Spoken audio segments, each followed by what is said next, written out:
Welcome to Reels on the Rocks, the show where your hosts Whiskey and Sweet Tea discuss film from the unpretentious perspective. Tonight we close out the season with our 2023 film countdown and our pick for Movie of the Year. Don't forget to like, subscribe, hit the notification bell, drink responsibly, and as always, please be advised that tonight's spoilers might be ahead.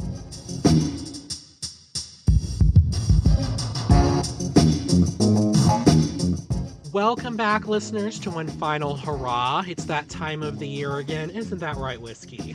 Welcome back, functioning alcoholics. We've got our big, crazy episode. I don't know if it's calling us functional alcoholics. Way to start.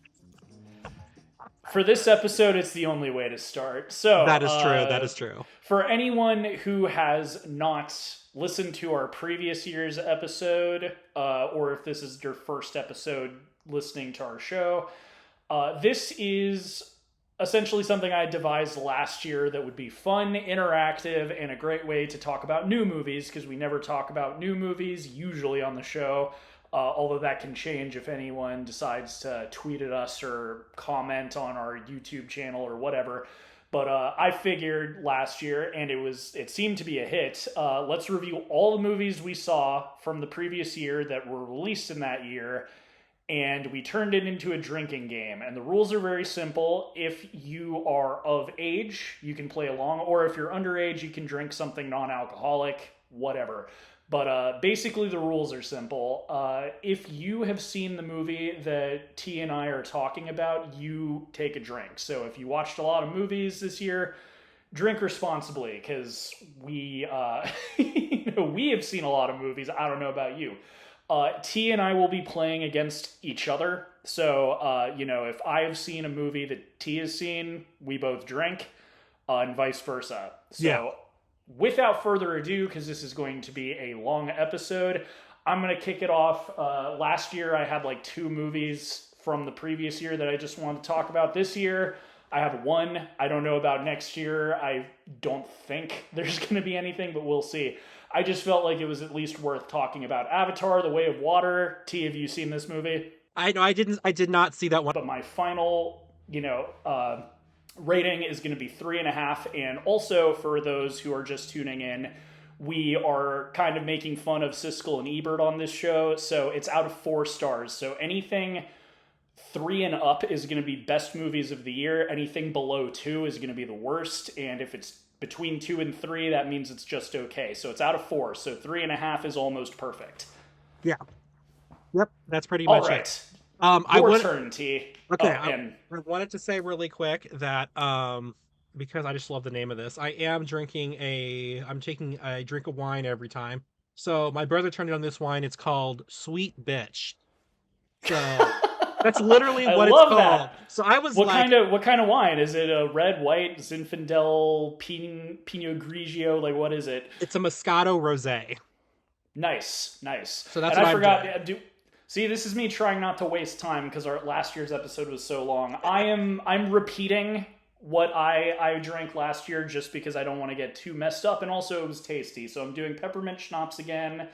It's J. branded.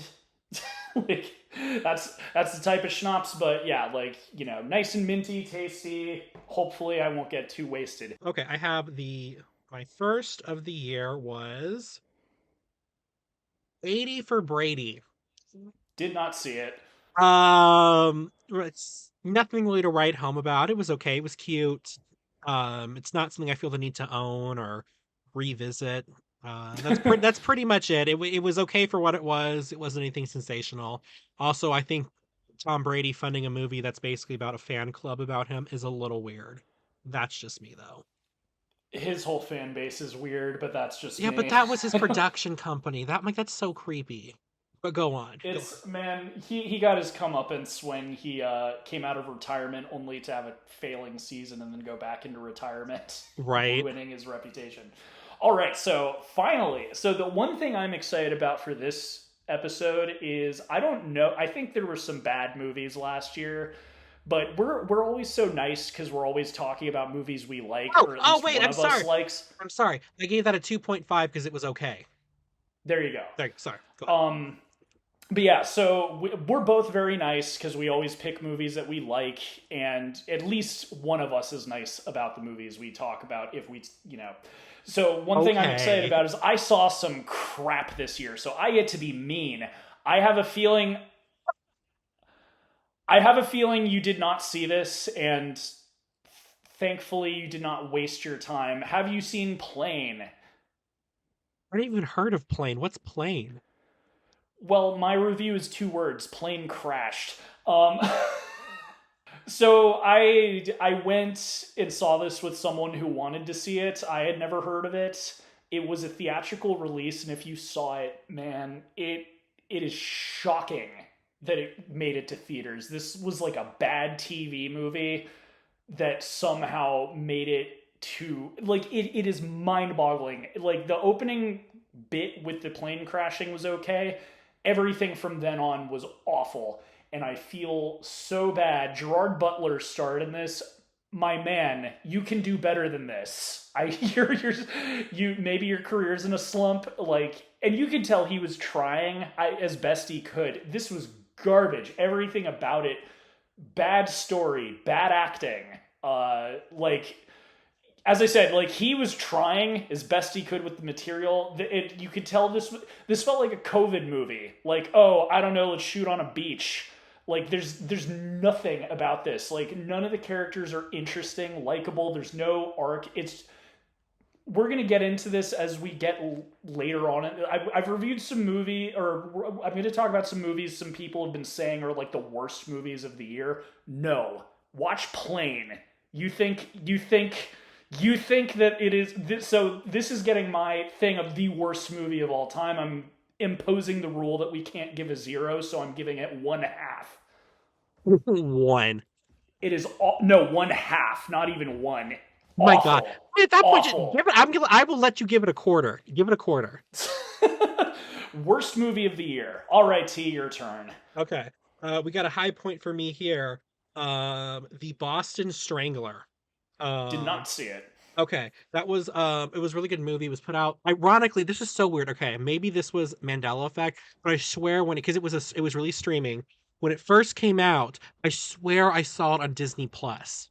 And because I remember thinking, why is this on Disney Plus? Put this Oh my literally anywhere god. else. But then when I went to go watch it again later, it was on Hulu. Like I watched it a couple months later finally, and it was on Hulu. Oh, no, no, no. I know what that is. I know it. Okay, so I've talked about this before. Like, so owns Disney owns Fox, right? And Yeah, Fox owns basically because of mumbo jumbo, like business wise, they own a controlling stake in Hulu. right, So right. that's sort of become their way of like putting out like their 20th century stuff.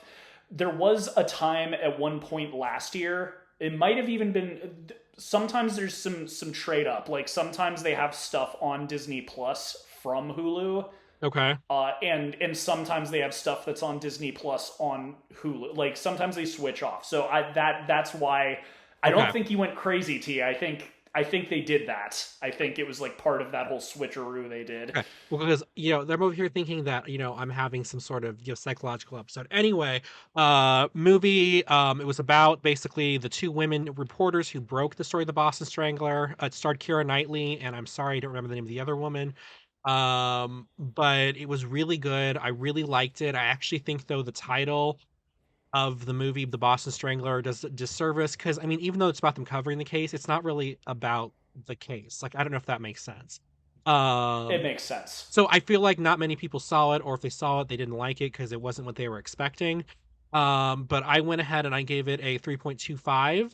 Nice. There are some slow bits, but it was really good. I really enjoyed it. I actually can't wait to watch it again. Yeah, and I recommend that you see it. I thought it was really good. The way you explain that, I don't know if you saw the movie The Black Dahlia. Same deal, because that I was like expecting it to be like a scary like killer movie, and then it was all about the investigation, which, if you know, was never solved. Yeah. So I came out of that movie being incredibly disappointed, and that's the way you explain that kind of reminded me of that. And But the no, that sounds neat. And if I'm guessing it's like a 20 like Fox Searchlight or Fox something, I bet it's still on Hulu. yeah, it's 20th Century Pictures. There you go. I bet it's still on Hulu. I'll check it out. We've discussed true crime before, and I know you've said that you don't like how exploitative it feels. I think you'd appreciate the fact the director went out of his way to show as little of the murders as possible. Most of them happen off screen. You're not It with the doesn't victim in their like moments. So, because he said these are actual people, their families are still around. Like, you have to be respectful of that. So, he never we've talked about actually, that in the yeah, yeah. No, it doesn't bother. It's more I like true crime. I'm just not like it's same with you. Like it's we have some crossover interests. Like I'm into horror, you're into paranormal stuff, and so like I know paranormal horror movies are going to appeal to you. yeah, It's kind of the same thing with true crime. I'd say you're the bigger true crime fan, but I do like it. So it's like I'm not as fanatically into it as some people. And that doesn't really include you know the type of fans I don't like. yeah. You're not included in those people, but like that's the reason I kind of back away from it. All right, my next movie is also not good. I'm not Not going a, to be as mean. not as bad as the first one. I mean, the second one. Slightly better. So 65. I have a feeling a lot of people might have seen this because it looked cool. This was another one I saw with someone, but this time it was my choice.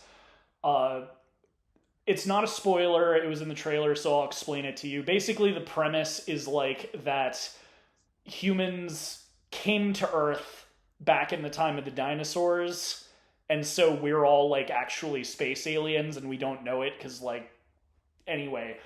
But like so it's like an alien ship crash lands and they need to get off the planet and so that already is like a neat idea. You've got Adam Driver as the lead. The problem with this one is mostly the writing Yeah. and the acting. Adam Driver, again, he did fine for what he was given, and this is plain if the production value was there. Like one of the things I just ragged on about Plain was that it felt cheap. Yeah, yeah. Like there was nothing to it. This is like really good, stupid. Like production design, the CGI with the dinosaurs, all really good. No story, barely a story, boring. And also like no character development. Like there's a little kid that he's supposed to kind of bond with, but bad writing. Hmm. So 1 out of 4. Okay. All right, on to the next one. And I wish my phone would stop timing out so that I could not have to enter my code every time. But here we go. Okay. All right. Okay, I think we're gonna drink for this one. The Super Mario Brothers movie. Yes. All Okay. right. Down the hatch. Oh, that is delicious. Same with mine. Okay, what I reading my notes here. I said bland. I gave it a 2. I said I no, I said oh, I wrote barely a 2. Blandest cast of all time. And I also put story. Okay, so my biggest issue with it is everybody except Jack Black was just kind of bleh. Not like gross, but it was just kind of ho hum cast wise. But there was to me there was like there was nothing interesting about any of the characters except for the fact that you know who they are.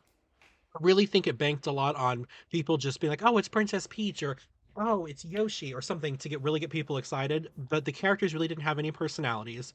The most is Yeah. Mario and Luigi because they have that whole backstory.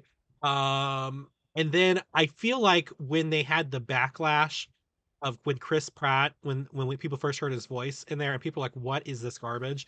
I legitimately think the way the movie sounded, they went back and re-recorded some of his lines, like a bunch of his lines, because he kind of goes in and out of having this accent the whole movie. It's like he couldn't decide what he was doing.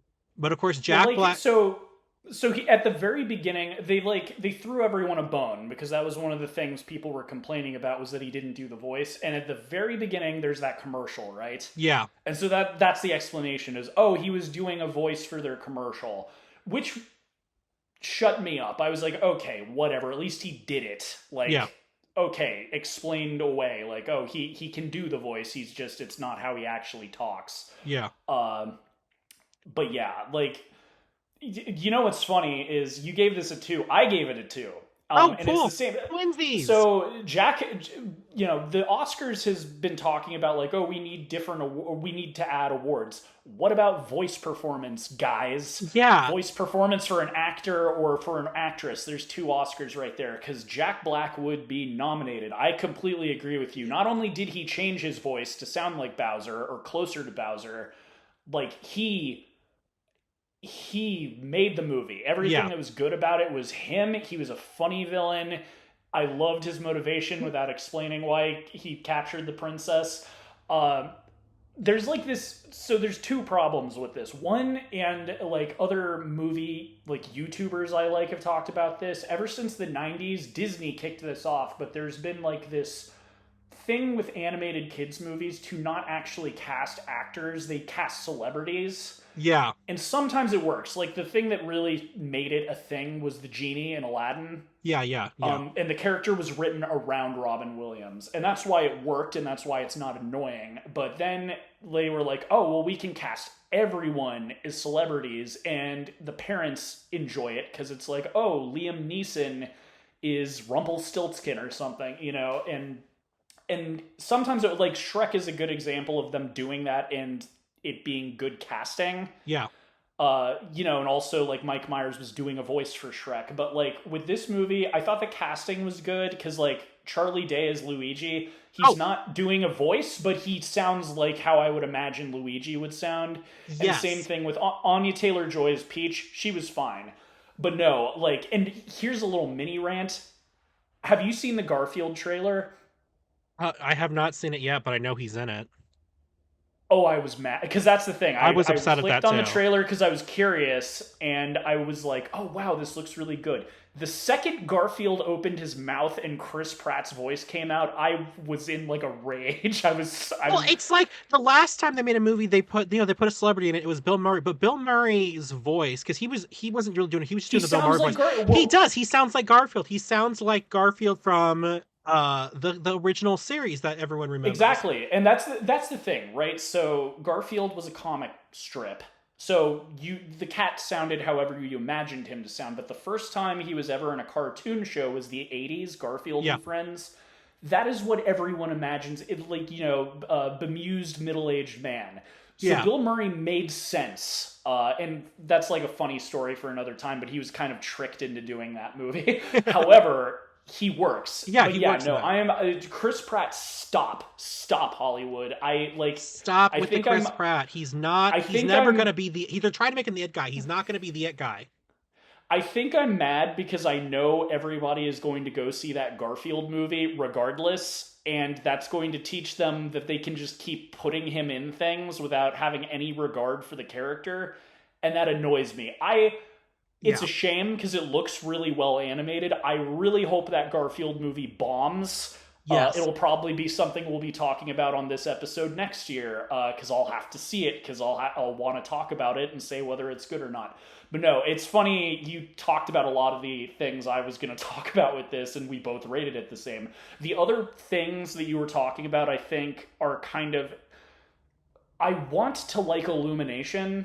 And last year you saw the Minions movie and really liked it. Yeah. I want to like them, but I feel, like it's not fair to compare animated movies to Pixar because that's like a league ahead of most animated movies. Yeah. But with Illumination specifically, like it feels like they're just jingling keys in front of babies.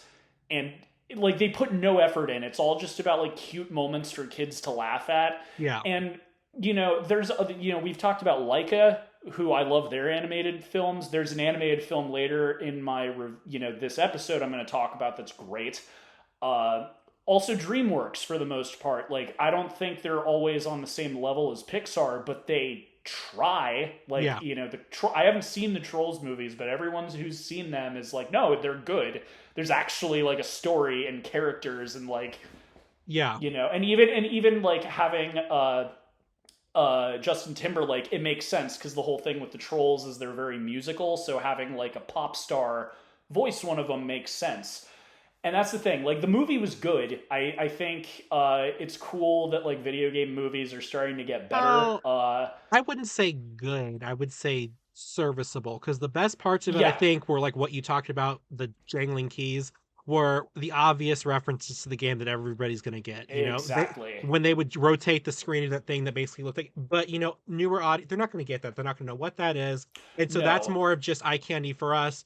I wanted to give it a 1. I gave it a 2 because I think it looked really good. But as a movie, it's just meh.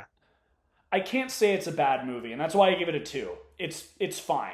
Like as I said, anything above a 2 is like a good movie, not a great movie, not an amazing movie, not movie of the year. But like as much as I have a lot of problems with it, I can't say it's a bad movie, you Yeah. know. And that's kind of my thing for Illumination in general. None of their movies are bad. Sing I really hated, but like again, like if and that's I always try and encompass everything. The animation counts, the writing counts, the acting counts. Like you know, just because they hired Chris Pratt and they didn't really try very hard to write like a super mind blowing story, I can't say that it's like god awful just because of that. So it gets half, you know, 2 out of 4. Good but not amazing. I'm hoping they try harder for the Zelda movie. We'll see. All right, on to the I guess it's next. my turn. Yes. All right, I have a feeling we're safe drinking for this one. Cocaine Bear. Yeah, you're on your own. Yeah. So I wanted to see this because I felt bad. Elizabeth Banks's last movie bombed. Also, this looked promising. So she needs to stick to comedies. I think that's her strong suit. You know, Pitch Perfect 2 was a good movie. Um, this was okay. It marketed itself as being kind of like a crappy 80s horror movie that is self-aware of how stupid it is, and feels like something that you would rent at a Blockbuster in like 1987. Mhm. They needed to lean harder into that to make this better. Like it does okay at everything. The violence is fine, the humor is fine, but it just never reaches like super good. Like the story is like some dumb stuff about like you know people trying to get the cocaine from a downed plane. I don't know if this was his last movie, but Ray Liotta was in it before he passed away, and there's like a rest in peace thing at the end of the movie. So please, I hope this wasn't the last movie he was in. But I feel like if they so positive example, something I think that would have made this better. I've talked about how much I like The Lighthouse. And that Yeah. movie, if you've seen it, has an aspect ratio like an old photograph. It's like a box. If this had looked like it was on a VHS tape, that would have been great. That would have been like if they tried to make it feel like a crappy rented VHS tape, that would have been great. If there and there's also a lot of that type of comedy that to me is like very lazy, where it's self-aware but not clever, if that makes sense. Yeah. Where it's just kind of like, oh, isn't this so stupid what we're doing? But there's nothing like clever about it. The action and the gore was appreciatively like good. Again, it felt like a crappy 80s movie. There's like a really good chase sequence on an ambulance that was featured in the trailer. Uh, but again, like it's so close. And you know, since there's not a lot of women in the director's chair, I want Elizabeth Banks to succeed. I've been a fan of hers since she was an actress. I think she's a really funny lady. Not a fan of the fact her Charlie's Angels movie bombed and she blamed people like not going to see it like out of a duty to like support women or whatever and saying it was like sex. It kind of reminded me. I think I even mentioned it last year Of because you were Olivia mad Wilde. about or Billy, what's his face Oh with God. that yeah, exactly Billy like Eichner. Billy Eichner. Like that same kind of thing. But at the same time, she is funny. She has directed and written some good movies, so I want her to succeed. So like in the off chance that she hears this podcast, my advice to you, Elizabeth Banks, would be if you're going to do a Cocaine Bear 2, lean harder into the stupid 80s crap. Make it feel like I've found a dusty VHS tape under my porch and I'm exploring it, you know, like lean into the stupidity, and you know, punch it up. Like that's the thing. This gets a 2 out of 4, just like Mario, because it's fine if you like kind of raunchy, violent comedies that are making fun of like you know bad 80s horror movies. It's fine, but it's not amazing. So that's my review of Cocaine Bear. Your turn, T. Okay, so I have Chupa. Chupa? Chupa. Did you see Have not Chupa? seen it. Okay, so it's a family movie that was put out by Netflix. It's based on the legend of the Chupacabra. Um, Oh, and it's actually really cute. It's nothing amazing, but it's a fine family movie.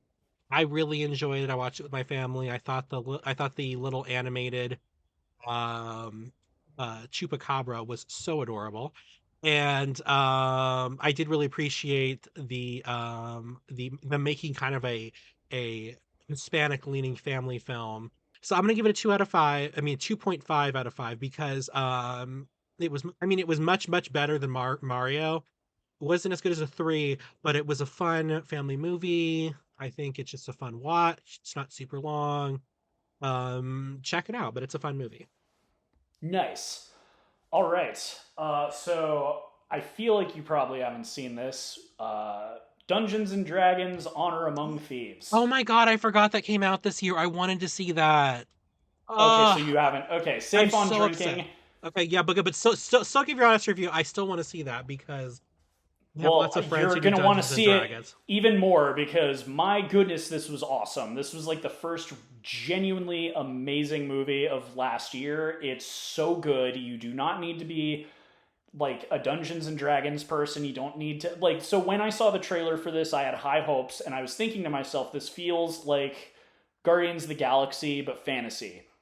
That Yeah, is what it is. It's so good. The acting is amazing. Standout for me, Michelle Rodriguez, 2 thumbs up. Awesome job. Really good job with the type of character she was playing. The action in this is amazing. Like there's a chase sequence involving shape shifting that is like one of the best action sequences I've seen in a long time. This is funny. It is like the effects are really good. The writing is perfect. The acting from everyone involved is great. I'm shouting out Michelle Rodriguez mostly because I know her from the Fast movies, and not to crap on that series. I know they're good, but like her character in those movies are kind of one note, and it's one of those things where I don't even really know if she's playing a character, and she doesn't really do movies outside of those very often. So for me, she was a standout because it was nice seeing her play a different character in kind of a more fantastical universe.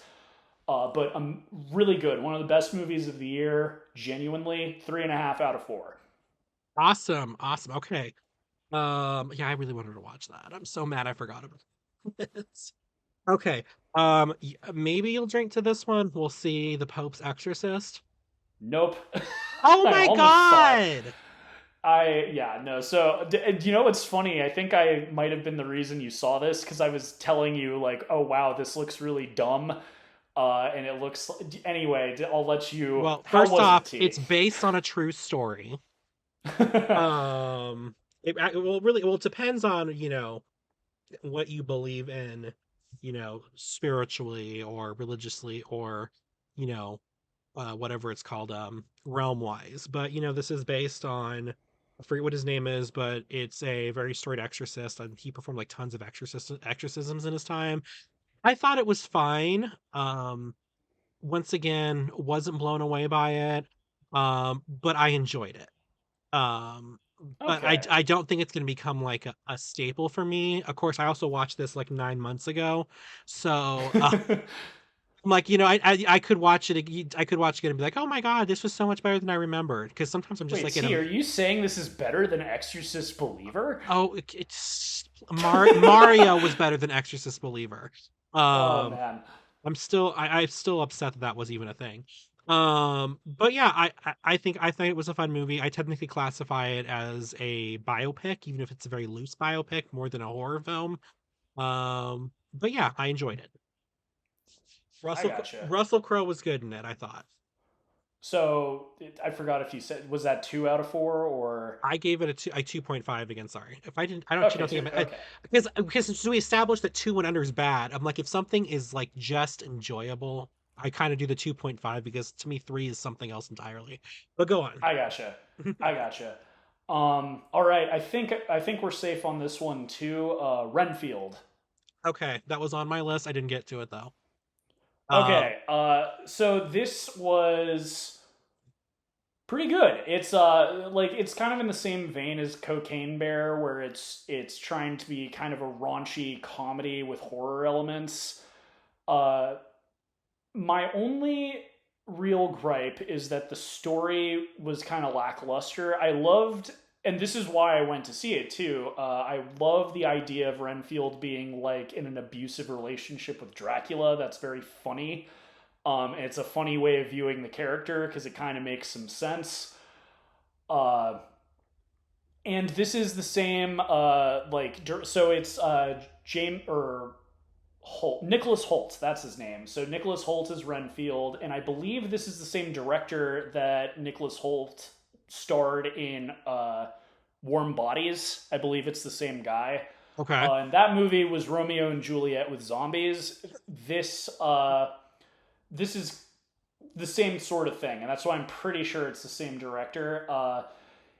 As I said, story's lackluster. Acting all around was really good. I, over the years, have become a huge Aquafina fan, and she was great in this. The violence was. I thought they were going to pull their punches with that. There is some bloody stuff in this movie, to the point where it was kind of amazing that it got released like on a major release. The action's really good. Nicolas Cage is great as Dracula. Perfect for him. He's great at playing wacky roles. He's kind of great if you let him be unhinged. He was great in this. And the humor was, again, like, this is kind of like Cocaine Bear if it was just a little bit better. The humor is less irritating in this. There were a couple of jokes involving like ska and stuff that were kind of hit or miss.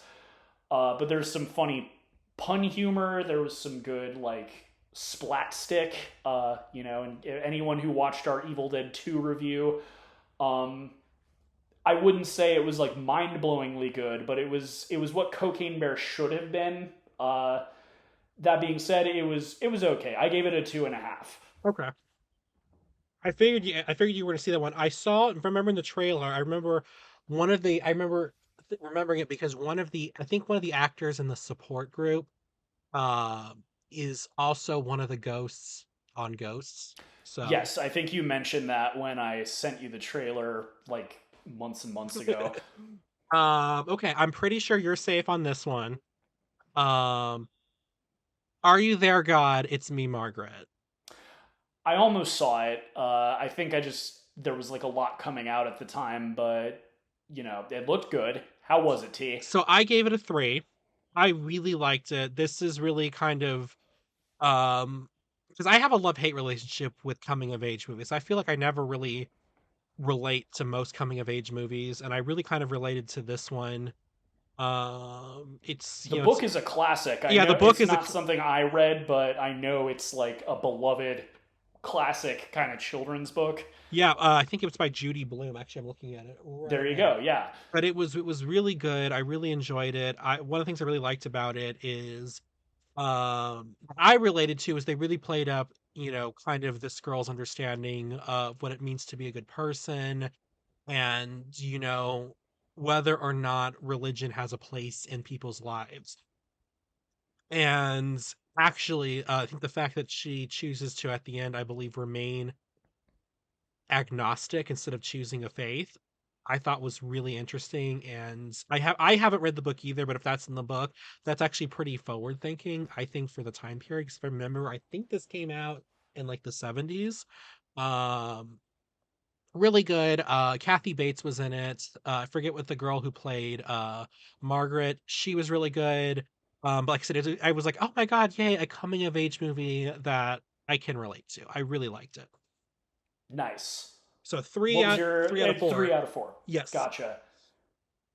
All right. I know I'm almost 90% certain this one worked. A lot of this is safe. I know there's some movies coming up that you and I have seen, so don't worry, listeners. We probably will be taking some more shots. Well, shots in my case, sips for you. Or who knows, maybe mouthfuls of wine. I don't know how much you're drinking, but Mouthfuls. I had a feeling like this was probably going to be a little less heavy than last year. But I know for a fact that we've seen a lot more movies. But so for my next one, pretty sure we're safe. Evil Dead Rise. Ooh, that came out this year. Yeah, See, I'm still behind. I still need to watch Army of Darkness. which you would like. So I this did buy the steelbook of it, so I have it. nice, I will be watching nice. it. But go on, go off, sis. So like I think I mentioned because this was like April March something whenever this came out. This was another one because the last really good movie I had seen at this point in this year was Dungeons and Dragons. This was another like highlight for up until this point in the year. I really liked this. It's hard for me to recommend to you. We talked a little bit in our Evil Dead 2 review, which I highly recommend everyone listen to, by Yeah, the way, listen, give it a listen, about y'all. how they remade the first Evil Dead, but they kind of changed the tone a little bit, made it more serious. Uh huh. So this is a direct sequel to the remake, different director. But I was curious. I thought the trailer looked interesting. I had not seen the remake. I still haven't. But I was curious going into this because the thing with Evil Dead is Army of Darkness takes place in the Middle Ages, but outside of that, it's always in a cabin. And the cool thing about this is that it is not. It is in an apartment complex in LA. And I thought that was an interesting change of pace. And because I had not seen the other Evil Dead remake, I was curious, like, hey, maybe I will actually like this. A lot of fans said it's different but still good. Uh, I saw this, the theater I went to, this was like in their big, super giant screen with like the super crazy surround sound speaker system. The sound design was like really noticeably good. There's Okay. some Okay. stuff people have talked about with, and that too. Like a lot of people were talking about this before it came out, and I was kind of worried. Oh no, because I didn't want to spoil it for myself or like have my opinion be tainted going into it. So I didn't watch. And then a lot of afterwards, I found out everyone was saying it was really good, which made me happy because I really liked this. Oh, good. Uh, Okay. the the the reason I'm hesitant to like recommend it to you, T, is because it does take itself seriously. It's funny, but not in the same like overtly silly way as the old movies. I don't know. I still haven't seen the remake of the first one. This one's kind of creating its own mythos now. Instead of the one book, there's multiple books, so it seems like each movie is going to be kind of set in a different place, or at least that's what they seem to be setting up. Okay. I really liked the explanation for how the book was read aloud. I thought that was super creative. I thought the acting was really good. The makeup effects were really good. A lot of practical effects.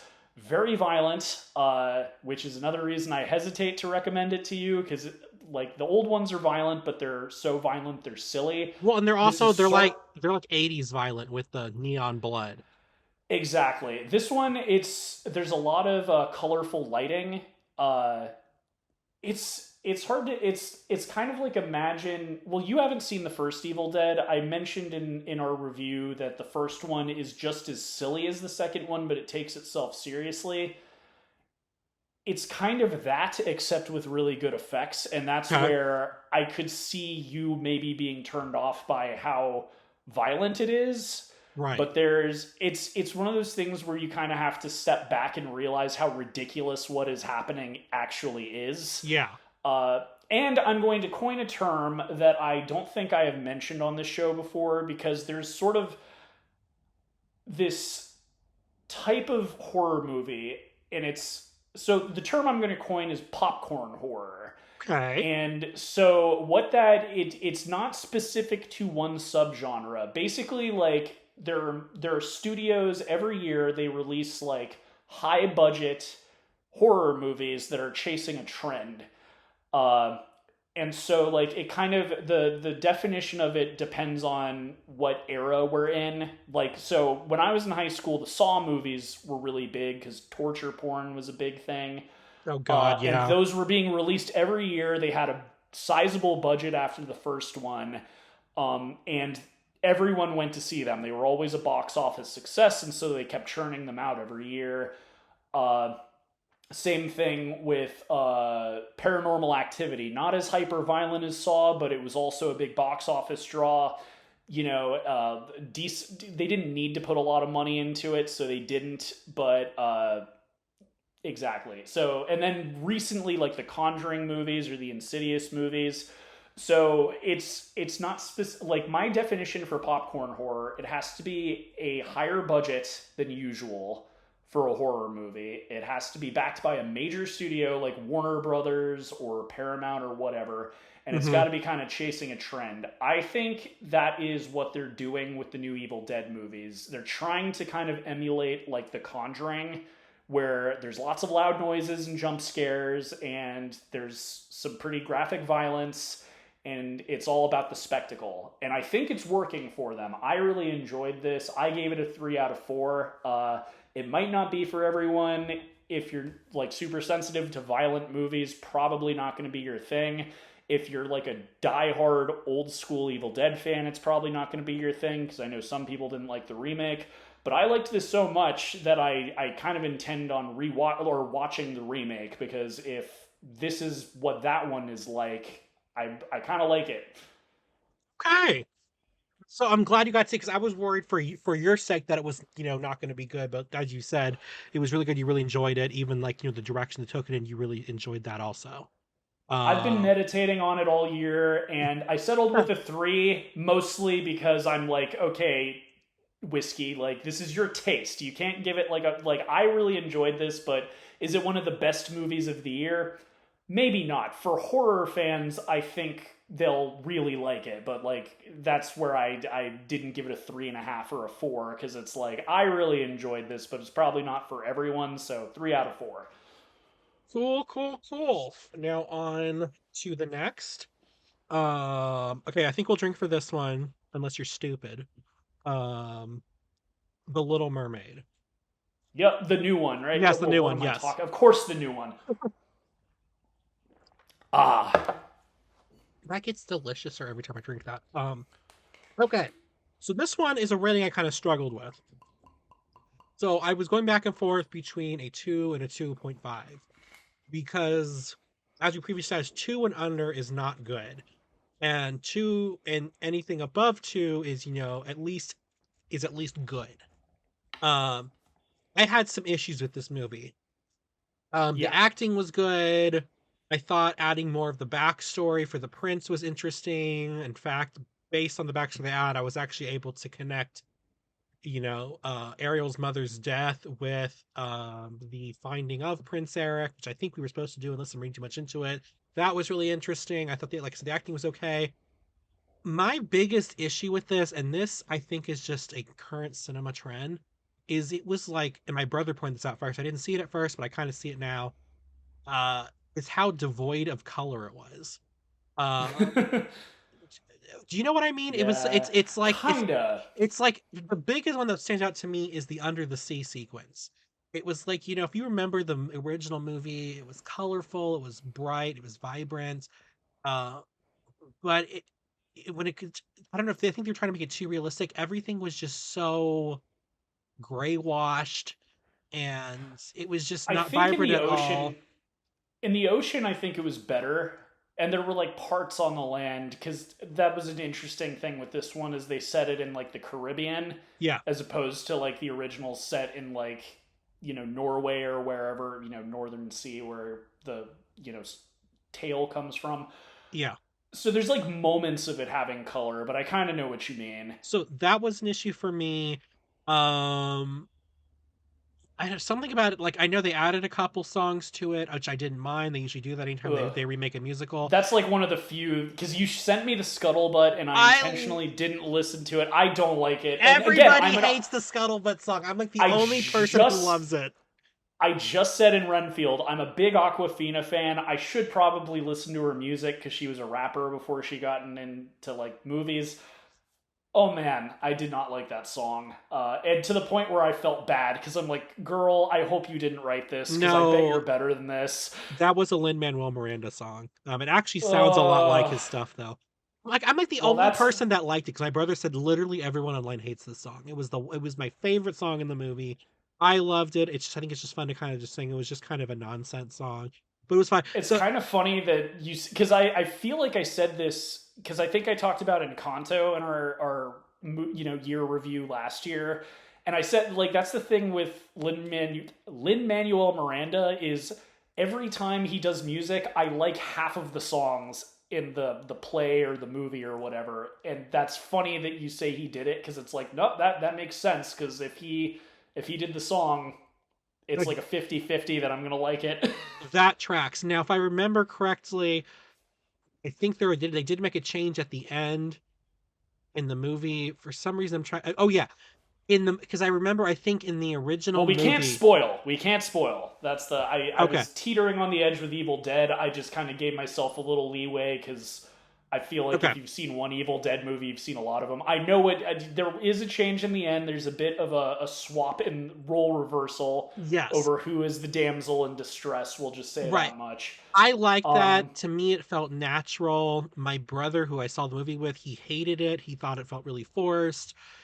I thought that was fine. I I just think, I think your brother. My complaint with like I don't have a lot of complaints with this. You tend to be more generous towards these Disney remakes than I am. My whole thing every time they make one, and it's funny you're talking about this one because coming up I've got one. But it's just you have to ask yourself: is this better than the original, or at least as good? And that's it, maybe we talked about it last year. I forgot when it came out, but like Cruella, love it or hate it, at least it's doing its own thing. yeah, So you they can't got the say Oscar for costuming. Go ahead. but you can't really like even compare it to the original Yeah, because it's doing its own thing. That's what I don't understand with a lot of these remakes. Because one of my complaints with it is it's like 2.5 hours long or 2 hours long, and it's just like, dude, the cartoon was 90 minutes. Why are you making it longer? Why are you adding songs? Why are you making it extra realistic? I have some of these live action remakes I like, but usually it's because they did something that, like, for instance, way back when they started doing this, I actually really like the Cinderella remake, and that's partly because I have some issues with the story in general that movie directly talks about. And some people might say that's woke, or they might say like, why are you thinking about it too deeply? It's a fairy tale. But just for me personally, it felt nice to have like a version of that movie where it feels like all of my gripes are personally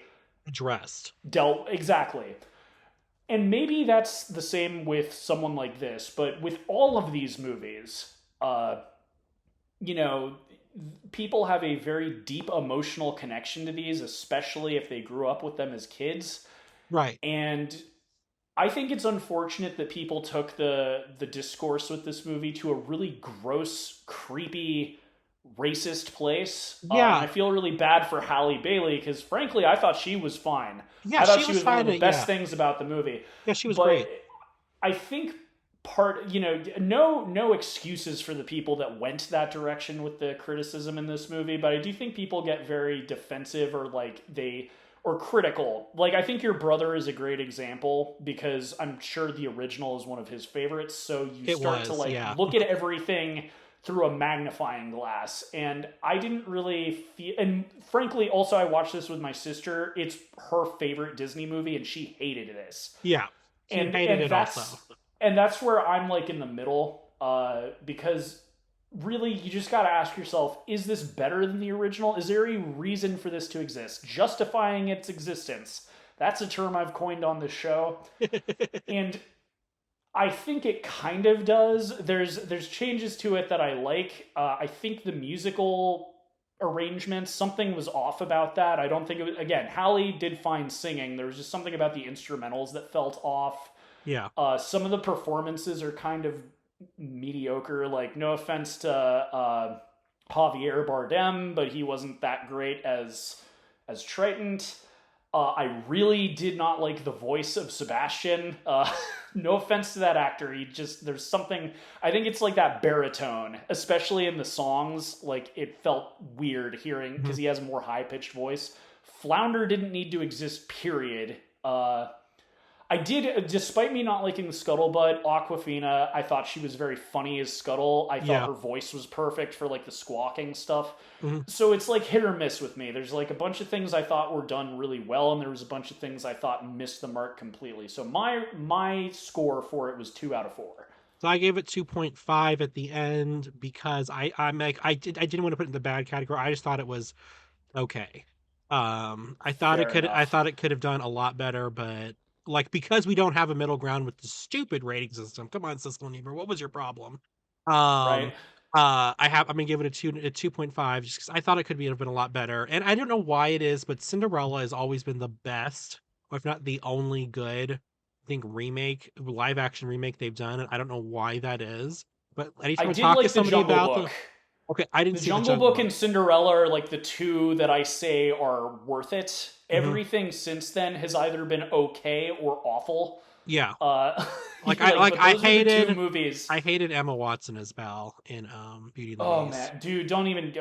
And there you go. That's That's my kind of favorite one. so. Beauty and the Beast is my all-time favorite Disney movie. So Ah, that's the one where I'm gonna get really Twinsies. Yes. exactly. So like that's the one where I'm gonna get really, and that's the problem with this is the people who grew up with the originals are not gonna like them better, and the kids. That's why I brought up the runtime. Do kids really want to see a 2 hour version of a movie their parents like that their parents don't even like? Right. Like what? Who is this for? Every year they make more of these, and I'm just like, who are these for? No one seems to really like them. Like little kids like the new Disney movies, and the parents like the old Disney movies. Or, they enjoy the new Disney movies with their kids. Who are these being made for? No one seems to like them anymore, so I don't get why they're churning them out. Yeah. No, I agree with you, and they just need to figure out what their purpose behind doing this is. But I think that it would have been a lot improved if the coloring wasn't so depressing. But anyway, Well, uh, what's funny. Even though because I've got this in the order that I watched them. It's funny that you brought that one up now because we're gonna keep the hate train going with the oh, Disney remakes. Because I go. watched Peter Pan and Wendy. How about you? I didn't even know that came out. Yeah, you didn't miss much. I'm gonna keep this quick. So my favorite all-time Disney movie is Beauty and the Beast, but one of my all-time favorite like fairy tales, books, stories is Peter Pan. Yeah. There's plenty of good Peter Pan movies. I'm not going to meat ride the Disney original because frankly I don't even there's a hot take. I don't think the Disney original is the best Peter Pan movie. Uh, but it is one of the better ones. And this one, I'm not surprised you didn't even know it came out. It was straight to Disney Plus. Uh, I was pleasantly surprised by some things with this movie. I should have written it down, but it's a famous, like, not famous, like a talented director. He did a movie I really like, and as I said, I didn't write it down, so I forgot what movie it was. But initially, I was like, "Whoa, this is a really pretty movie." Like the cinematography was like actually it looked good.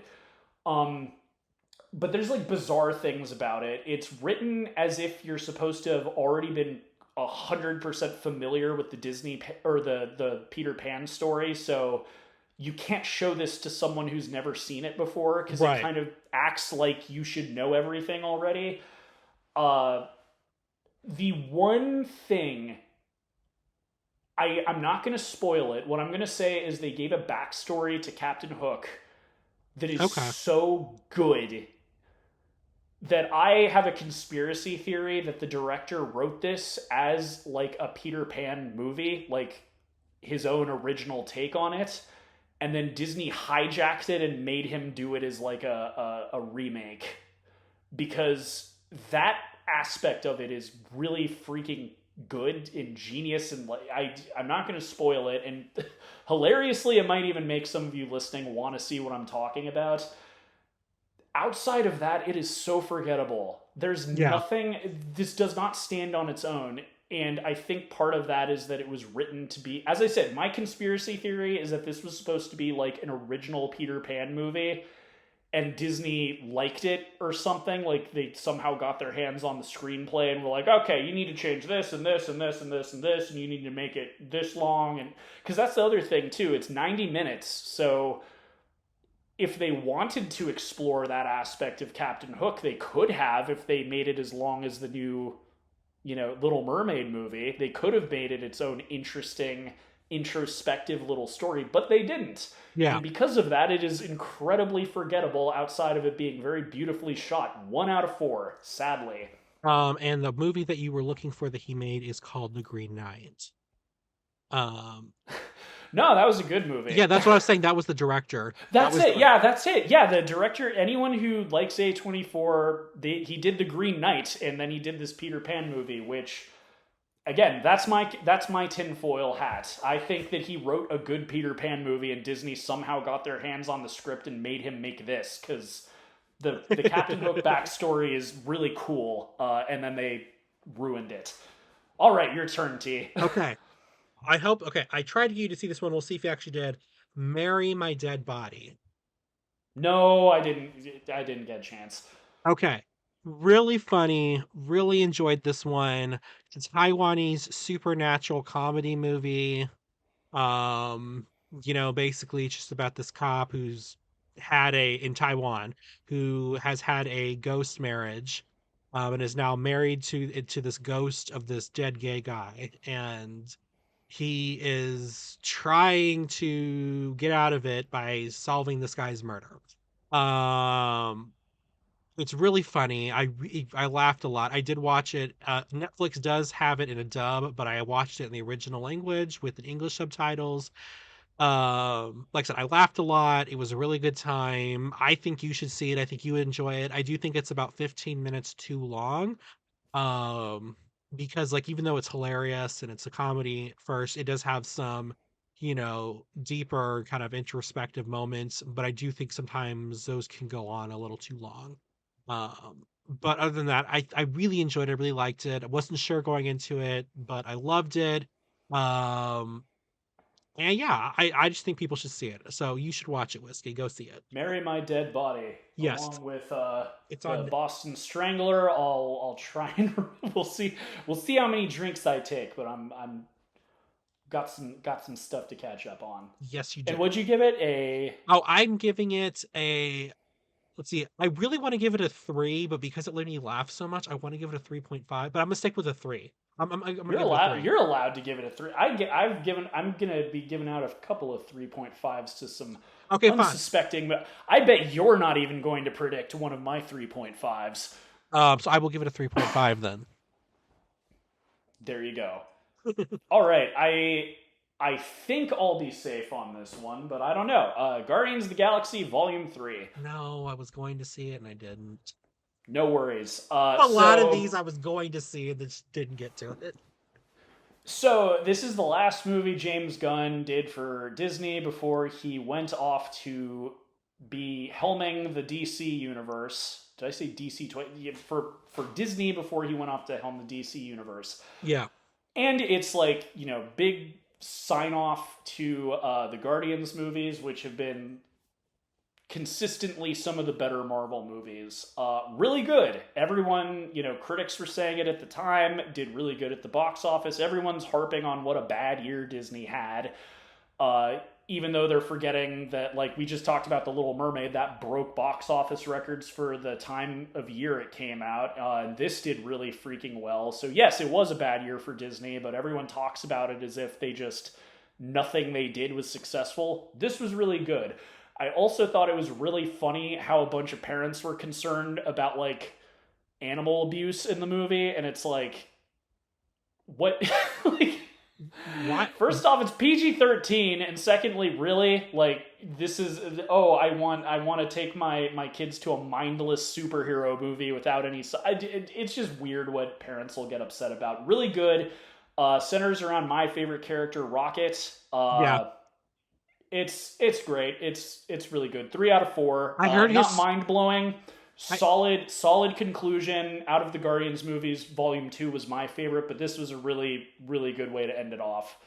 I heard that Rocket's story is sad. Oh, very sad. Hope it's on Disney Plus. Check it out. It's very disturbing. You'll see, and that's why parents were upset because their kids were like crying, and a bunch of kids are probably going to be vegan because of this movie. Oh my god. Okay. It's heavy into animal testing. You'll see. It Oh explains where jeez. Rocket came from, and it is in heart-wrenchingly sad. Like, and that too. I said Volume 2 is my favorite. Out of the trilogy, this is my second favorite. Even though it sounds like I'm very lukewarm, like this one was really good. And the jokes are funny. You know, special effects, obviously, because it's Disney and it's Marvel, really good. But the writing's great. James Gunn is one of the reasons Marvel is done. I've mentioned this talking about Marvel movies before, but the ones that really stand out are the ones where they let directors do their thing. Right, yeah. Taika Waititi is another example with his Thor movies, especially Ragnarok. Some people didn't like Love and Thunder. I thought it was okay. And same thing. I'm blanking on his name, but the director of Black Panther. Like, these are the best Marvel movies for a reason. They let the director do their thing. They weren't trying to make a product. They weren't trying to homogenize it with all the other movies. And that's what makes this one so good. It's my second favorite, really heartbreaking. If you have a kid who's very sensitive, probably don't take them to see this or show it to them on Disney Plus. But yeah, be warned for animal pain and suffering, but it's really good. And this has been parental advice with whiskey. Yes. Uh, the next one. Okay, I think we're gonna drink for this one. Spider-Man Across the Spider-Verse. Woo! Yeah. Okay. Good. Down the hatch. So I saw this as a double feature with another movie that's on the list here. Really liked this one. I liked it a lot more. I mean, I really enjoyed the first one, but I liked this one a lot more. I don't know. It was just I just kind of loved all those. I forgot who it was, but I even had my favorite Spider-Man. Um, and Oh, Indian Spider-Man was my favorite. I forgot what his name was, but the guy in like the weird like India, New York thing, yeah, like he was great. He was my favorite. I forget who my favorite. Maybe that was him. I don't know. There was one that I really, really liked. My friend, but I love this movie. I thought it added so much depth. But I was so glad. I was worried it was confusing, but it didn't. It had a whole lot of emotional core to this. Once again, the animation style was fantastic. Um, I cannot speak enough about how good this movie was. I gave it a 3.5 out of 4. Nice. I wish I had more to say about it, but for some reason for this movie showing, I didn't write down notes for either of them except their scores. So, but that was like back in the summer, so that's summer me's fault. But I really really liked this movie, and I thought it was an excellent successor to the first one. Excellent. I'm gonna everything you said, just to keep it nice and short. Just as good as the first movie. Also epic soundtrack. The the animation style is really cool. Uh, Only thing I will say is like the first time with the first movie, it was such a striking animation style that it's a little bit diminishing returns, but that does not to say that it's worse. It's just as good as the first movie, but I remember watching the first movie just being blown away by how it looked. Well, it's And because you've that's just seen it how any before.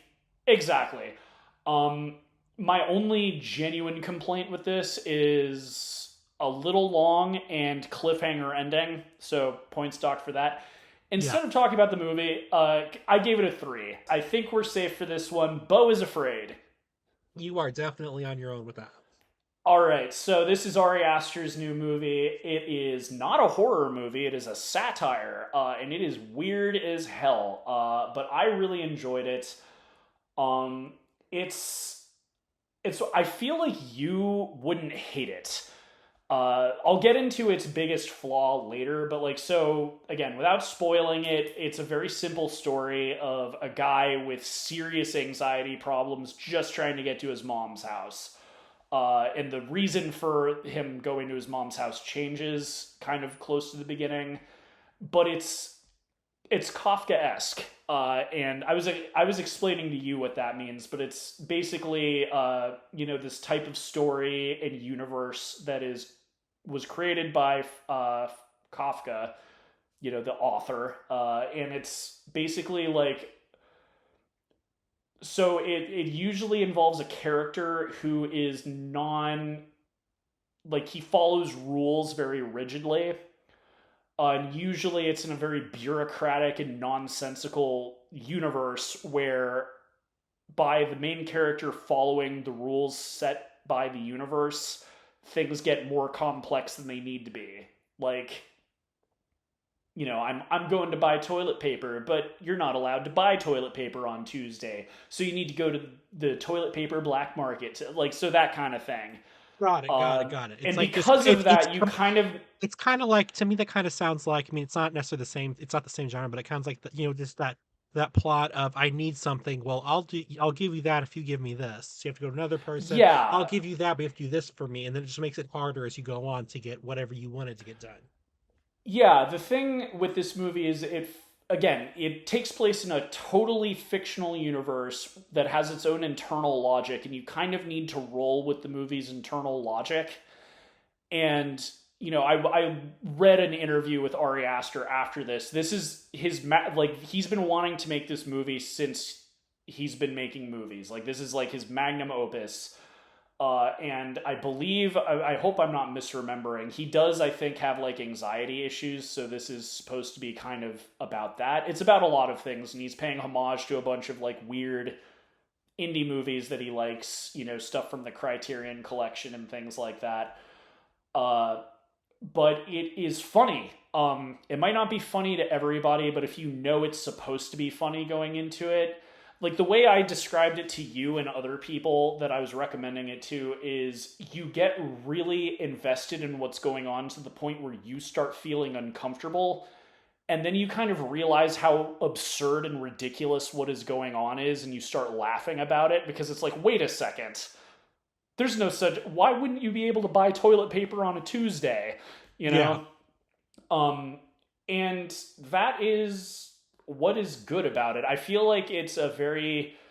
So I have a family member who has anxiety issues, and they really enjoyed this because they were like, yeah, this is how I just like overanalyze situations all the time. It like really spoke to them. So in that sense, I think it's really good. Right. That being said, from that same interview with Ari Aster, I also found out that he has a thing that I actually can kind of relate to, where he does not like people to kiss his butt. He does not like Trust people me, who just like... I will never. No, he'd love having you around, T. So he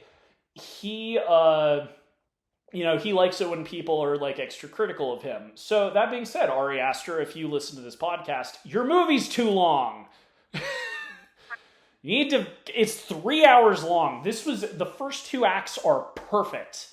And that's the thing with this movie for me, is it's so close to being perfect. This is great for what it is. I thought it was really funny. I liked a lot of the set pieces he has. There's some amazing visuals in this. I think it's... I think they needed somebody better looking than Joaquin Phoenix to be in the lead role. I think it works. I think you need to see it to see why it works. Sorry, that's the wine. That's the wine talking. I know I've only had like 3 sips, but still. No, you're good. It's frustrating because, man, like, I still think out of all the movies he's directed, Hereditary is probably still the most accessible to people who aren't into like weird artsy films. But if you're not into horror, he didn't do The Lighthouse? No. Okay. No. Ari Aster. So this is Midsummer and Hereditary. What about The Witch and The Lighthouse are Robert Eggers. Robert Eggers. Okay, I'm sorry. I'm so sorry, Robert Different Eggers. person. I confused you with this weird guy. Well, you like his movies. You like Eggers' movies. I do like his movies. I don't understand them, but for some reason with him that works. I don't know why, but it just does. I reviewed it last year, but I think you'd like The Northman. That one's not super weird. It's just I think I called it like Conan the Barbarian but artsy, and that's Yeah. what it is. But yeah, so biggest problem with this, doesn't need to be 3 hours long, and that's kind of seems to be the thing with Ari Aster because his director's cut of Midsummer was also 3 hours long, or like yeah, it was 3 hours. Stop. You need to, especially if you have a thing where you don't like people to kiss your ass, Mr. Aster, Not have making 3 hour someone movies. designated on set to slap you every time you don't cut scenes out, because this would have been a masterpiece if it was not 3 hours long. It's Yeah. so close, and it's just the third act. The first two are perfect. Everything up until him getting to his mother's house is perfect in my opinion, and then you just are too self-indulgent to cut 30 minutes out of it because it goes on and on and on, and it got to a point sadly where I was like, when is this going to end? That being said, it's 3 out of 4. It's one of the best like original movies. It's got all the weird artsy stuff I like, and it was funny. I think this is genuinely a funny movie if you kind of understand what it's doing. As I said, if you realize like it gets you invested in the stress that it's creating, and then sort of makes you realize how stupid what is happening actually is. I think it's possible for other people to get this, but it was a bomb. And this was also A24 being nice, because they knew this movie wasn't going to make any money, but they did it because Ari Aster's last two movies were such big hits that they were like, hey, this is your baby. This is something you've been wanting to make for over a decade. Who cares? We'll throw the money at it. We know we're probably going to lose on this, but you've been a big help to us, so we're going to get your movie made. So, 2 thumbs up to A24 for being nice people.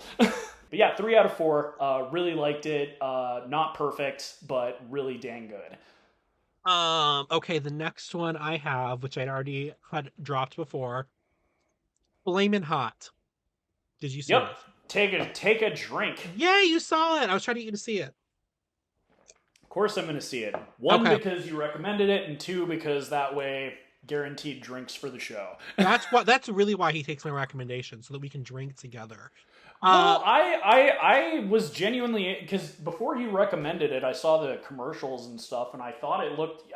I like Flamin' Hot Cheetos. One of my hot takes is that I like it better than regular Cheetos, so I am interested in where it came from. So I probably would have seen it without your recommendation.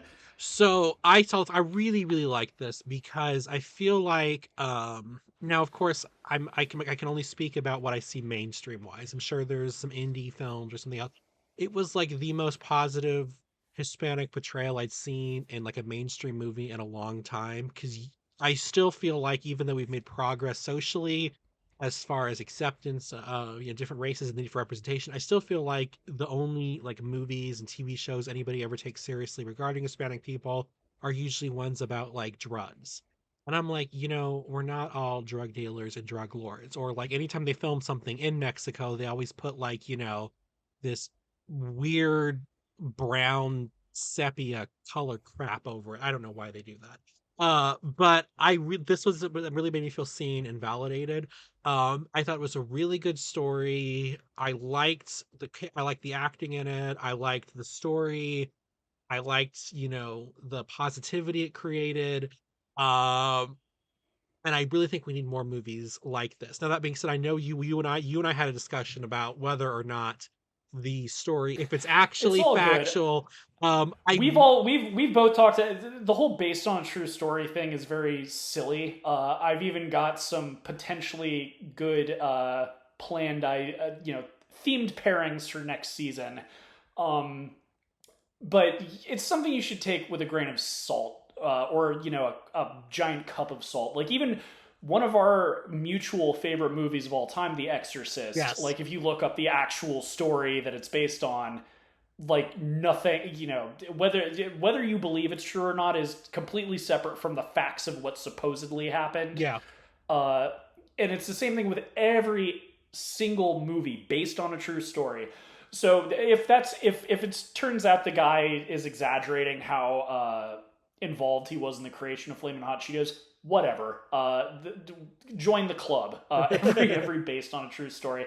But I only really have minor gripes. I know you're probably going to rate this a lot higher than me, but it's not bad. My minor gripes. First off, shout out to Eva Longoria. Yes.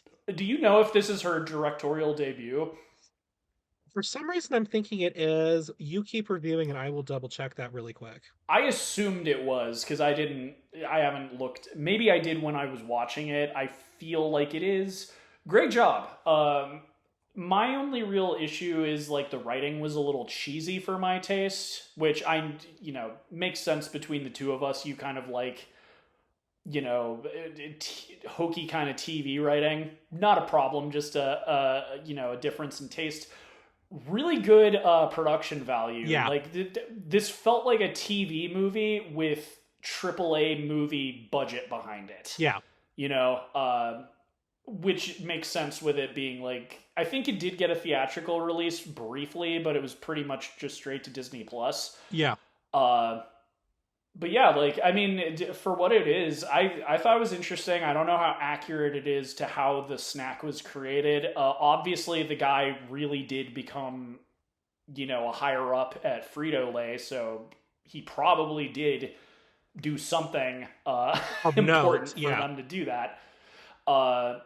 And as I said, like, even if you hadn't recommended it, I probably would have watched it just out of curiosity, because as I said, Flamin' Hot Cheetos, I remember when they became available. And it's one of those things I ate on a dare because, again, I was hanging out with the bad skater boys. Ooh, you're so bad. Whiskey, you had whiskey, eat this. Ha ha ha! It's spicy. But the joke was on them because I thought it was really tasty, and it was a little spicy for me at the time. Now I'm a renowned chili head, but. Yeah, it's like one of those things where I actually prefer Flamin' Hot Cheetos to regular Cheetos. And at this point, my spice tolerance is enough that I don't even really notice it being spicy. So that was really interesting. But yeah, like I wouldn't say that this like had like a major effect on me emotionally or anything like that. So in that sense, I'm not giving it like a super high rating. But yeah, it's like a Disney Plus original, 2 thumbs up. Did you find out if this was Eva Longoria's directorial? This was her feature directorial debut. She's directed episodes of TV. So she's directed shorts. Yeah, TV. Great job. Yeah. Great job. I'm excited to see what she'll do in the future because, like, that's one of the things I thought was really good. As I said, this feels like a TV movie, but with, like, really good production value. Like, everything, it looked like a theatrical movie. It just felt like it was written like a TV movie, and I think that's kind of where it fell short for me. Yeah. But it's really good. If you haven't seen it, I recommend it. I'm only giving it a 2 out of 4, but again, as I said, that's still a good movie, just not a mind-blowingly good movie. So I gave it a 3.5. Nice. So you're up now. It's your turn. Time to be mean again. Oh, you love being and also, mean. maybe you saw this one. Ant-Man Quantumania. Yeah, I didn't see that one. Okay, fair enough. Don't blame you. And for anyone who thinks I'm a Disney simp just because I gave a higher review to Guardians of the Galaxy, and I mean, frankly, I gave a decent review to Little Mermaid. 2 out of 4 is not bad. This sucked. It started out really good. That's kind of what's disappointing. I thought this was a really neat idea for a movie. I remember, hilariously, we started out, I was talking about how I saw Avatar with my family. This had a 3D trailer before Avatar, and I was like, whoa, this looks awesome. This is an Ant-Man movie? They're coming out swinging. This is going to be great. And then everyone on the internet was saying it was garbage. They were saying it was hot garbage. And so I decided to wait for it to come out on Disney Plus to see it. Boy, am I happy I did. I'll be nice at first. As I said, visually, I like the quantum verse or whatever, the teeny weeny microscopic universe, I thought looked really cool. It kind of reminded me of like surrealist 1950s sci-fi. Like art direction wise, I thought it was really cool. CGI looked pretty good. Ant-Man's one of those, the last Ant-Man movie sucked, arguably potentially worse than this one. So I was excited to see if they would take it somewhere interesting.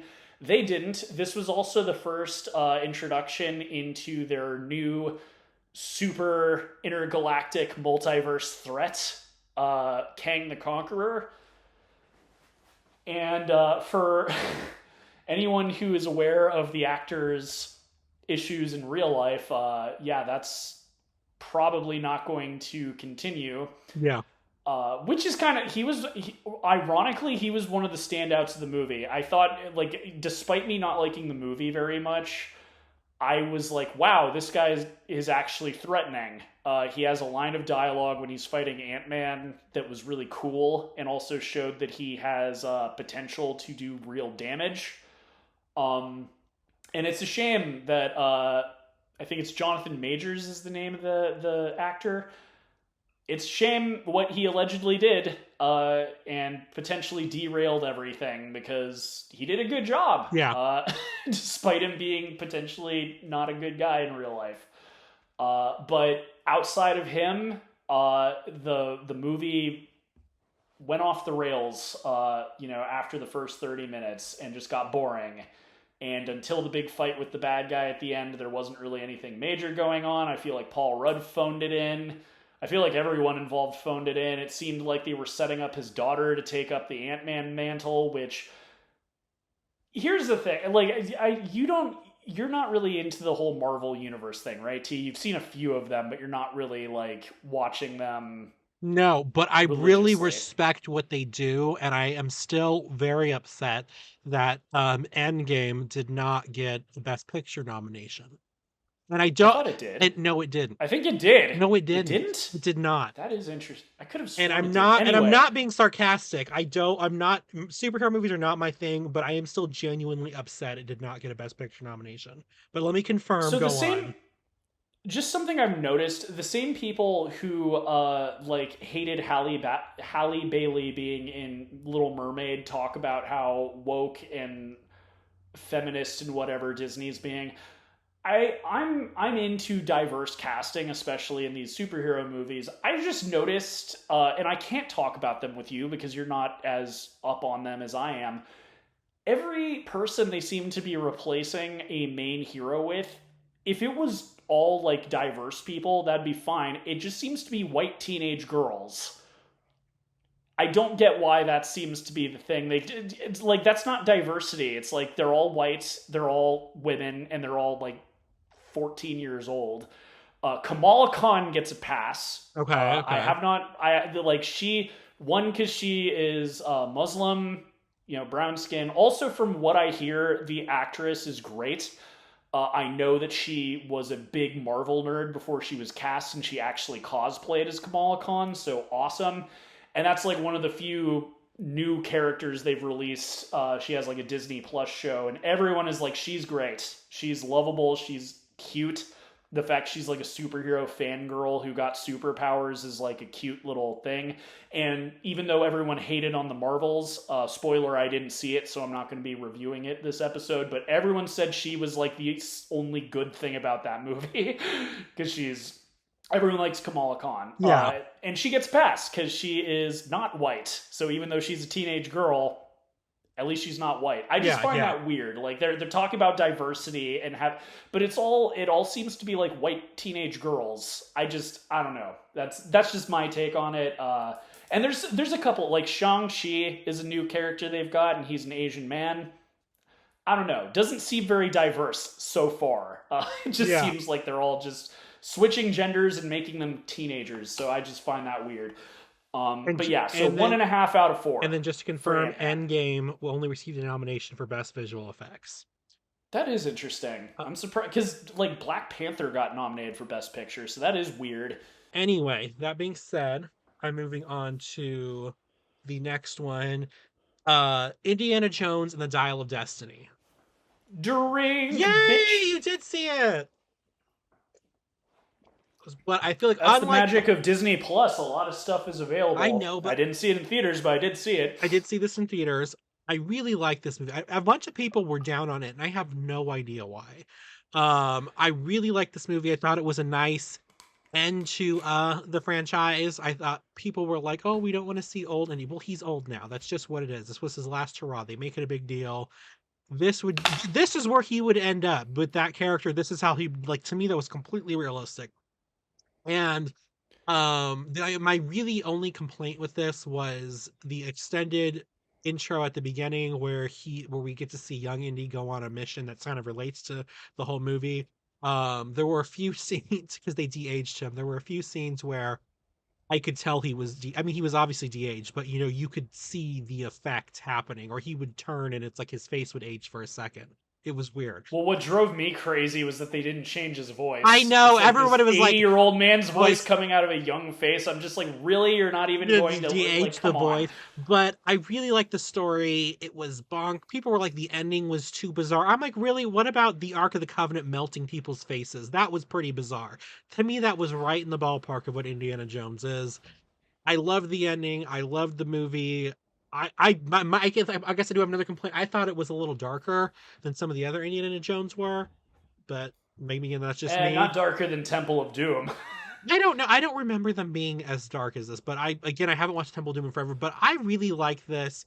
I do come from a household that is a huge Indiana Jones, fan person. Uh, they really liked it. They really appreciated it. They liked the end. They didn't think it was depressing. So I really don't know what everybody hated about this. I mean, I do think there was some Well, I misogyny don't think because no one hated it. Just no one went to see it. well, Like people who people saw it didn't hate it. well, yeah, but there Like there was a lot of the weird. discourse online though about that it was not good, that people said it was depressing, and then people also didn't like, I forget what her name is now because this was 9 months ago. They didn't like the girl character for whatever reason, and then there were No, some no, comments about it. she's already like I think she was like the third or fourth most hated character of 2023. I didn't like her. I didn't hate her, but she definitely. Here's my thing. Because I did watch this. I know your mom really liked it. She saw it 3 times It's not bad. and paid for it. Again, it is another one where why is this the longest? Most Indiana Jones movies are 2 hours or less. Why is this one 2.5 hours long? And maybe it's the extended sequence at the beginning. I agree with you. I like that they played into him being an old man because that was something that was irritating about Crystal Skull. Was there was this attitude of he's still got it, and it's like no he doesn't. Oh, So I like that this one leaned into the fact that it's like he's sad, he's divorced, he's old, he's too old to be doing this. So I liked that aspect of it. And you're right, it is good. I think the only people who didn't like this were weirdos. It's the same people, I swear. There's like this group of crazy, like hypercharged political people that just hate Disney. Doesn't matter what they put out, they just hate them. yeah. Uh, and I can understand why everyone's sick of, especially after Crystal Skull. Like I remember when the trailer for this came out, I was like, "Oh my god, no! Like, let it stop, or at least reboot it or something." So I get where that attitude comes from, but it was fine. I think it was better than Crystal Skull. Oh, it was a lot but I better than think Crystal Skull. Like Crystal Skull was so bad. In this movie, they actually established they killed off Shia LaBeouf's character. And that was sad too. Not only did they kill him off, but they made you miss him just in that line. That's so sad the Yeah. way they explain it. And I'm not going to spoil it because that's the one thing we're not doing. But one, I guess you kind of spoiled. Anyway, I'm not trying to. I'm more just spoilers. talking. I think the worst thing, the most damning thing I can say about this, I think this sums up my critique of it in general, because I could talk about what worked and what didn't work, but I think the worst and best thing I could say about this is that it is better than Crystal Skull, but it is not going to be anyone's favorite Indiana Jones movie. No, but I do It's feel like good. It's not. It's serviceable. It's more faithful to the older movies than Crystal Skull. But if you ask an Indiana Jones fan what your favorite Indiana Jones movie is, no one is going to say this movie. just for that, I'm saying this is my favorite. No, I'm just kidding. But I will say though that there was something about Crystal Skull that was just it just had. I didn't like Crystal Skull. A lot of people did like Crystal Skull, but Crystal Skull also just kind of just had this air this way about it that people were like when they said, "Oh, I'm doing Indiana Jones rewatch," they would pointedly say, "But not Crystal Skull." It's like No, Yeah. but I feel like people will not have a problem saying I'm doing an Indiana Jones rewatch and not having to say, "Oh, but I'm not watching Dial of Destiny." Like you say, it might not be No, exactly. everybody's Well, and that's what I favorite, but mean. it's a nice like wrap up to everything. I know what you're saying, and again, I think I'm not trying to be mean with that quick review I gave. I'm just saying I don't think. I think everyone. I think if you're an Indiana Jones fan, you'll like this movie. I don't think you'll hate it. I don't think you'll think it's awful or what. Like maybe some people won't like that character that everyone hated this year. I didn't particularly like her. Well, and then But there were people that were like, "Oh, do we but need a?" Oh, go on. That's what I mean. Like, I feel like that's the best critique of this I can give. Because as I said, it's not that it's bad. It's just if you ask someone what their favorite, your mom included, I'd love to know what her favorite one is. Because I bet it would be Last Crusade or Raiders or I personally, think hers is I really Raiders. like Temple of Doom, even though I'm like the weird one for thinking that. But I don't think as you said, I think people would include this in a marathon because it's not bad. But I don't think it was good enough for people to really be like, oh, this is the best one or something like that. And I Right. think that's probably Well, the worst thing you can say about it. But at the same time, and I said this to you, I think they should do a spinoff with Short Round as an adult. Especially since Key is doing such a great job after his Oscar win last year. I He's been in a I'm couple of actually shows. I'm actually shocked you didn't bring him back for this, and like even in a bit part, because they even brought back that taxi guy. I forget what his name was, but they brought him back. They couldn't bring Short Round back. Yeah, no, that's in my opinion, if I was working at Disney, I'd be like, let's do a Short Round spin-off. Have him as an adult. That's another cool thing with Ki Hoi Kwan is he can do like kung fu stuff as we saw from Everything Everywhere All at Once. So you could maybe do kind of a Jackie Chan-ish sort of archaeologist movie. That's what I would do, especially at this point. Obviously, there's not going to be another one with Harrison Ford. Back when they bought Lucasfilm and they said they were doing Indiana Jones, what I expected was that they were going to do a reboot with him as a young guy. And back before Chris Pratt became insufferably annoying, I was actually thinking he would be a good young Indiana Jones. Yeah, Now I'm sick of him, so not anymore. I But yeah, actually think so they for did. me, oh, I think they did do a Young Indiana Jones series. I think it was back in the it was '90s. a TV Yeah, show it was. in like the 90s. Yeah, But that's what I mean. It's like maybe that would be. I think the thing with Ki Hoi Kwan would be the best yeah. route nowadays. But yeah, 2 out of 4 for me. Uh, It's good. I don't think it's amazing, but it is good. If you're an Indiana Jones fan and you skip this because of all the weird, crazy people online hating on this, check it out. It's not bad. I gave it a 3. Nice, nice, and that's fair. It's just for me, as I said. And if you're listening to this on our YouTube channel, chime in. Like, do you agree with me? Does anyone like think that that's their favorite Indiana Jones movie? Maybe I'm wrong. I just feel like as good as it is, I don't think it would be like anyone's favorite. You know what I mean? Yeah. All right, so I guess it's my turn. Asteroid City. Did you watch this one? No, and I was upset when it came out because I really wanted set design to be for Barbie this year, which we'll get to later. And I was like, oh great, it's a Wes Anderson movie, and it's gonna take set design. Go on, We'll see. we'll see. We'll see. I still have faith Barbie might win because Wes Anderson. Here's my thing. So you haven't seen this. Some people might get mad at me for this for my take on this. I saw it. It's not bad. Uh, and some movie critics I watched had kind of a similar opinion of this, so it made me feel less crazy for feeling this way. But it was okay. I think visually it's one of his best looking movies, but there's like barely a. I couldn't tell you what the story is because there's like it's just usual Wes Anderson stuff. There's like a dude going through like there's someone with a dead wife. There's like some Boy Scouts or people doing a science fair or something. Like I can't even really remember every single like mini story there, but everyone's stranded in the desert. There's aliens.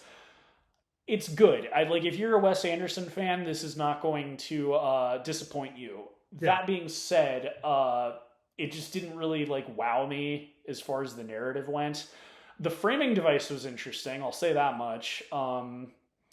But yeah, like the fact that I can't really remember much detail, like the visuals are what stand out. I like as I'm remembering it now, I'm thinking of like photographs of the movie, if that makes any sense. Yeah. Like visually, this is really good.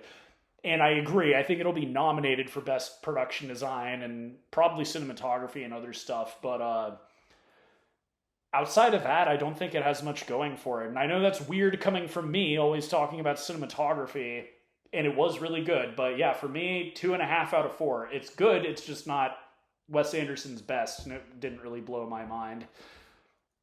Fabulous. Well, I didn't see it, so I can't comment on it. But it did. Even the poster looked visually interesting. I can't say that. Yeah, So on to the next one. Him entering the Grand Madame of movies this year. I We knew it's so funny. Like I'm at that point in my list too. I knew it was probably coming to this. So Barbie. woo! This was such a good movie. I really Oh wait, like. we need to drink. What are we Oh, doing? oh, We I'm both sorry. saw Sorry. this. Drink, drink, drink. And my wine's pink. It's perfect. Oh, should we be in the spirit of Barbie You know, and we're both pretend a to little drink? far gone when we forget to drink. Right? It's like, wait, oh wait, we both saw this. Barbie. I cannot say enough good things about Barbie. I really liked this movie. I thought I was excited when I saw the trailer. Was a great film to be a part of and even just the experience. This was a movie that it's how good it is, basically it's transcended just seeing it in the movie. It was like a cultural moment, and that doesn't really happen that often with movies these days. The last one being, I think, Endgame. But again, that pairs with something else. But that being said, it had a very interesting story. I really liked its tone on things. I do like the fact that it was very aware of what Barbie is and how it is interpreted by different people, and it commented on that, talked about it. It even talked about weird Barbie, which we all know, we all had a weird Barbie. Well, maybe you didn't because you're weird. But Shouldn't that mean that I did have a weird Barbie? right. Um, but it was, I don't know. There was just thing about this movie that brought people together in a great way. Um, I'm trying to figure out what to say. It had a stellar soundtrack. It had an amazing set design, amazing costume design. It was written really well. Um, I will say it did have some narrative issues in the third act, but I do think the overall product, you can be very forgiving of that. Of course, there's America Ferrera's famous speech in that now, which I do think at some point one of those lines will probably end up on. Well, I'm pretty sure "Hi Barbie" is going to at one point end up on the AFI's list of top 100 movie quotes. Um, but I feel like something that she said in there might be remembered as a famous scene. It was really good, and I really like this movie, and I really, really want it to win big at the Oscars. After the Gold Globes, I'm a little shaken by that, but I really want it to. But yeah, this was an incredible movie for me. Loved it, loved it. What about you, Whiskey? Well, I think it's an Okay. instant classic. The Um, pause. so like, I'm gonna give my spiel. I do think you're gonna be a little angry at me with my rating. However, you're going to forgive me with two other movies that I'm rating. One that you're gonna be surprised I rated lower, and one that you're gonna be surprised I rated higher. Okay. Um, so I've talked about how I like weird artsy movies. I think the type of movie that I like outside of like being weird or artsy, I really love movies where long after I am thinking about it, whether it's something visually that struck me or something about the story or a plot twist, like if weeks later I am still thinking about the movie, that is a movie I like. And I would never have predicted a year ago that the Barbie movie would be a movie I was thinking about long after I watched it. This movie is the best case scenario for this type of movie, based on the corporate product. It is really well done. Part of the reason I had faith in it was that Greta Gerwig has been hitting home runs since her directorial debut. Yep. She's one of the best women filmmakers working today, Well, and she killed it. And the second half, again, we're not allowed to spoil it, but if you have somehow not seen this movie, the second half, like the first half, what I was expecting going into this, especially with it being Warner Brothers, especially being it based off of the toy, I was thinking this is going to be the Lego movie. Yeah. Like, it's going to be really good, but it's going to be like a giant commercial for the toy. No. Like, the first half is exactly what I expected this to be. It was really good, but it was like, you know, it's like, oh, buy Barbie, like, and that too, where they're like, oh, Hasbro's evil, but we're quirky evil, so it's okay. Second half, which I won't spoil. Okay, first off, it's Mattel. For some reason, if you're a total red-pilled alpha male who refused to see Barbie, but for some reason you listen to our show, I'm not going to spoil it for you, just so that you can be intrigued by the fact that the second half completely blew me away and made me amazed at how good this was. Not just at creating a message, but also making you empathize with a cause by flipping it on its head. That's all I'll say about that. Instant classic, best case scenario for this type of movie.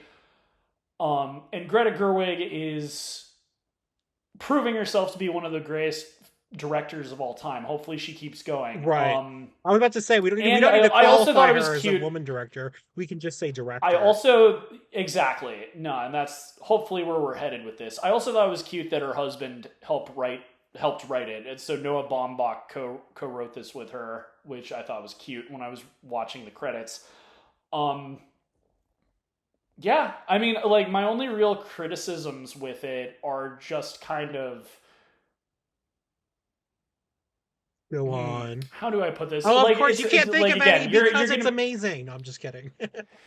It's more like... No, it is. It genuinely, like, this is going to be a classic. Like, no ifs, ands, or buts. Like, this is, regardless of what you think about, the message it has or anything like that, it just is. This is way better than it had any right to be. And because of that, and because of the striking visuals, because of the good humor, again, this is like a well-written movie. Yeah, this is an instant classic. This is going to be at people's sleepovers, going forward. I thought it was also a really good, like, summation of what made the toy great. It's genuinely a good movie. I think part of it is that it's, like, not my favorite Greta Gerwig movie, if that makes any sense. Yeah, I can see that. I think, despite all of the things that are great about it, it still is, like, a big budget, like, toy. Do you know what I mean? Like, it's not the movie's fault, but it still feels kind of commercial to you. Exactly. Yeah. I think that's kind of my issue with it. Like, it is still based off of a thing that you're intended to buy. And as much as I love how they leaned into that too, Hasbro was, and I keep saying Hasbro, I hope I'm getting the right toy company. It's Mattel. It's Mattel. Mattel. Excuse me. Mattel. Like, as much as Mattel leaned into it, it's still, there's something gross about, like, there's like a toy. And as much as I was saying, like, I hope there's like a Ken's Mojo Dojo Playhouse set or whatever. Like, there is something still kind of, it tarnishes the movie a little bit. And by the way, T for Christmas got me the nicest whiskey glass set from Barbie. If I brought it out at a party, you wouldn't even notice. You would not even notice that it was from Barbie. It looks sick. Of course, Ken was drinking them. If you watch the movie, it's basically what Ken was drinking from when he was drinking his beer brewskis. Yes. Yeah. But, and I actually put on for this review the Barbie hat you sent me for Christmas. I am wearing my Barbie hat. Good.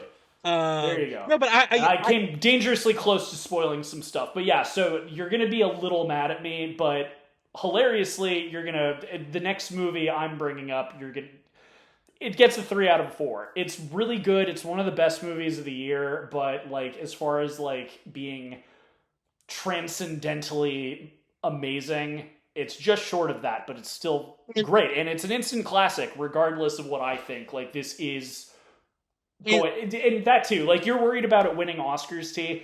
This is going to be one of those movies like Mad Max. It's not going to matter if it wins anything in a few months, because 20 years from now, people are still going to be watching and talking about this movie. Yeah. Well, and I just want to say, and I don't think this is spoiling anything, but I like that the overall there's lots of messages in the movie, but one of the overall messages I really appreciated is that sometimes it's okay just to be it sounds really weird the way I'm trying to do it in a way that that's not giving you spoilers. Sometimes it's okay just to be a human. And when Yes. you watch it, you will understand the depth of what I'm saying. But I really, really like that. One, it also pains me because I can't explain I can't say the funny line that made me laugh, but a lot of the people, Was it like, was it the Zack Snyder you did line? this. No. You did this and then kind of reprimanded yourself. One thing I find really funny about, like, these anti-woke people is they blatantly admit that they haven't seen the movie they're talking about. And that is so true about this, because again, like, it's feminist trash. There is a line from this movie that is so funny and is also kind of poking fun at, like, the overly sensitive nature of kids today. Yeah. But I can't say because it's spoiling a joke. You know what line I'm talking about. And if any of these people saw the movie, actually saw Barbie, they would have laughed. They would have laughed their asses off, because it's a funny joke and it's kind of playing both sides. It's like, yeah, like, we are a little overly sensitive these days. I will say, I don't think, but they didn't see the movie, Yeah. so they're just gonna say, "Oh, it's woke propaganda," because they don't actually want to engage in the art they're criticizing. And I will say, and I don't think this is spoiling anything because you don't know the context of this, but I will say I did love the fact that it basically roasted one of my least favorite movies of all time.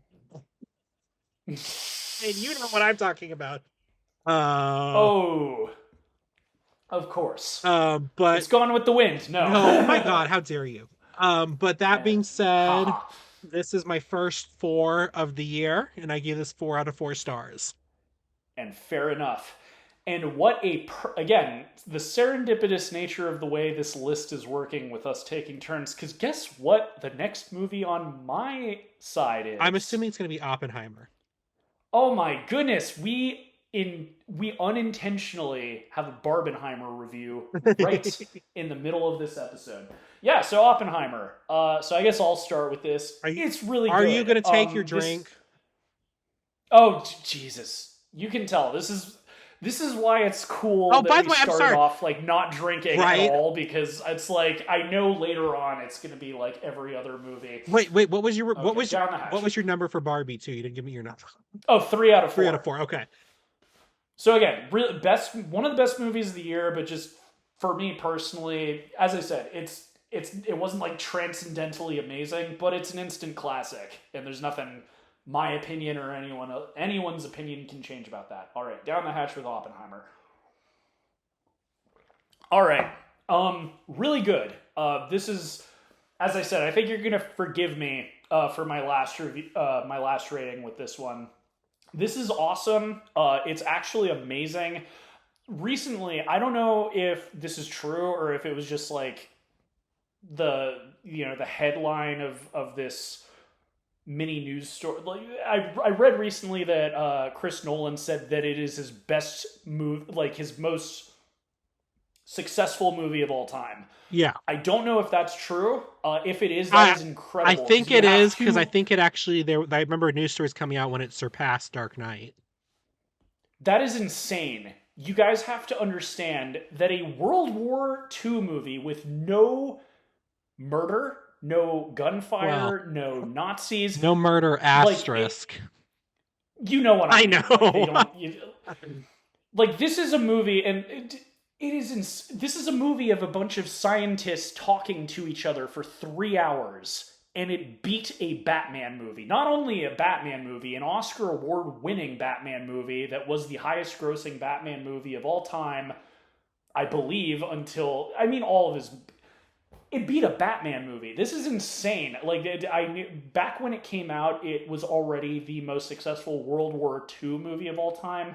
I think at this point, it's the most successful historical biopic of all time.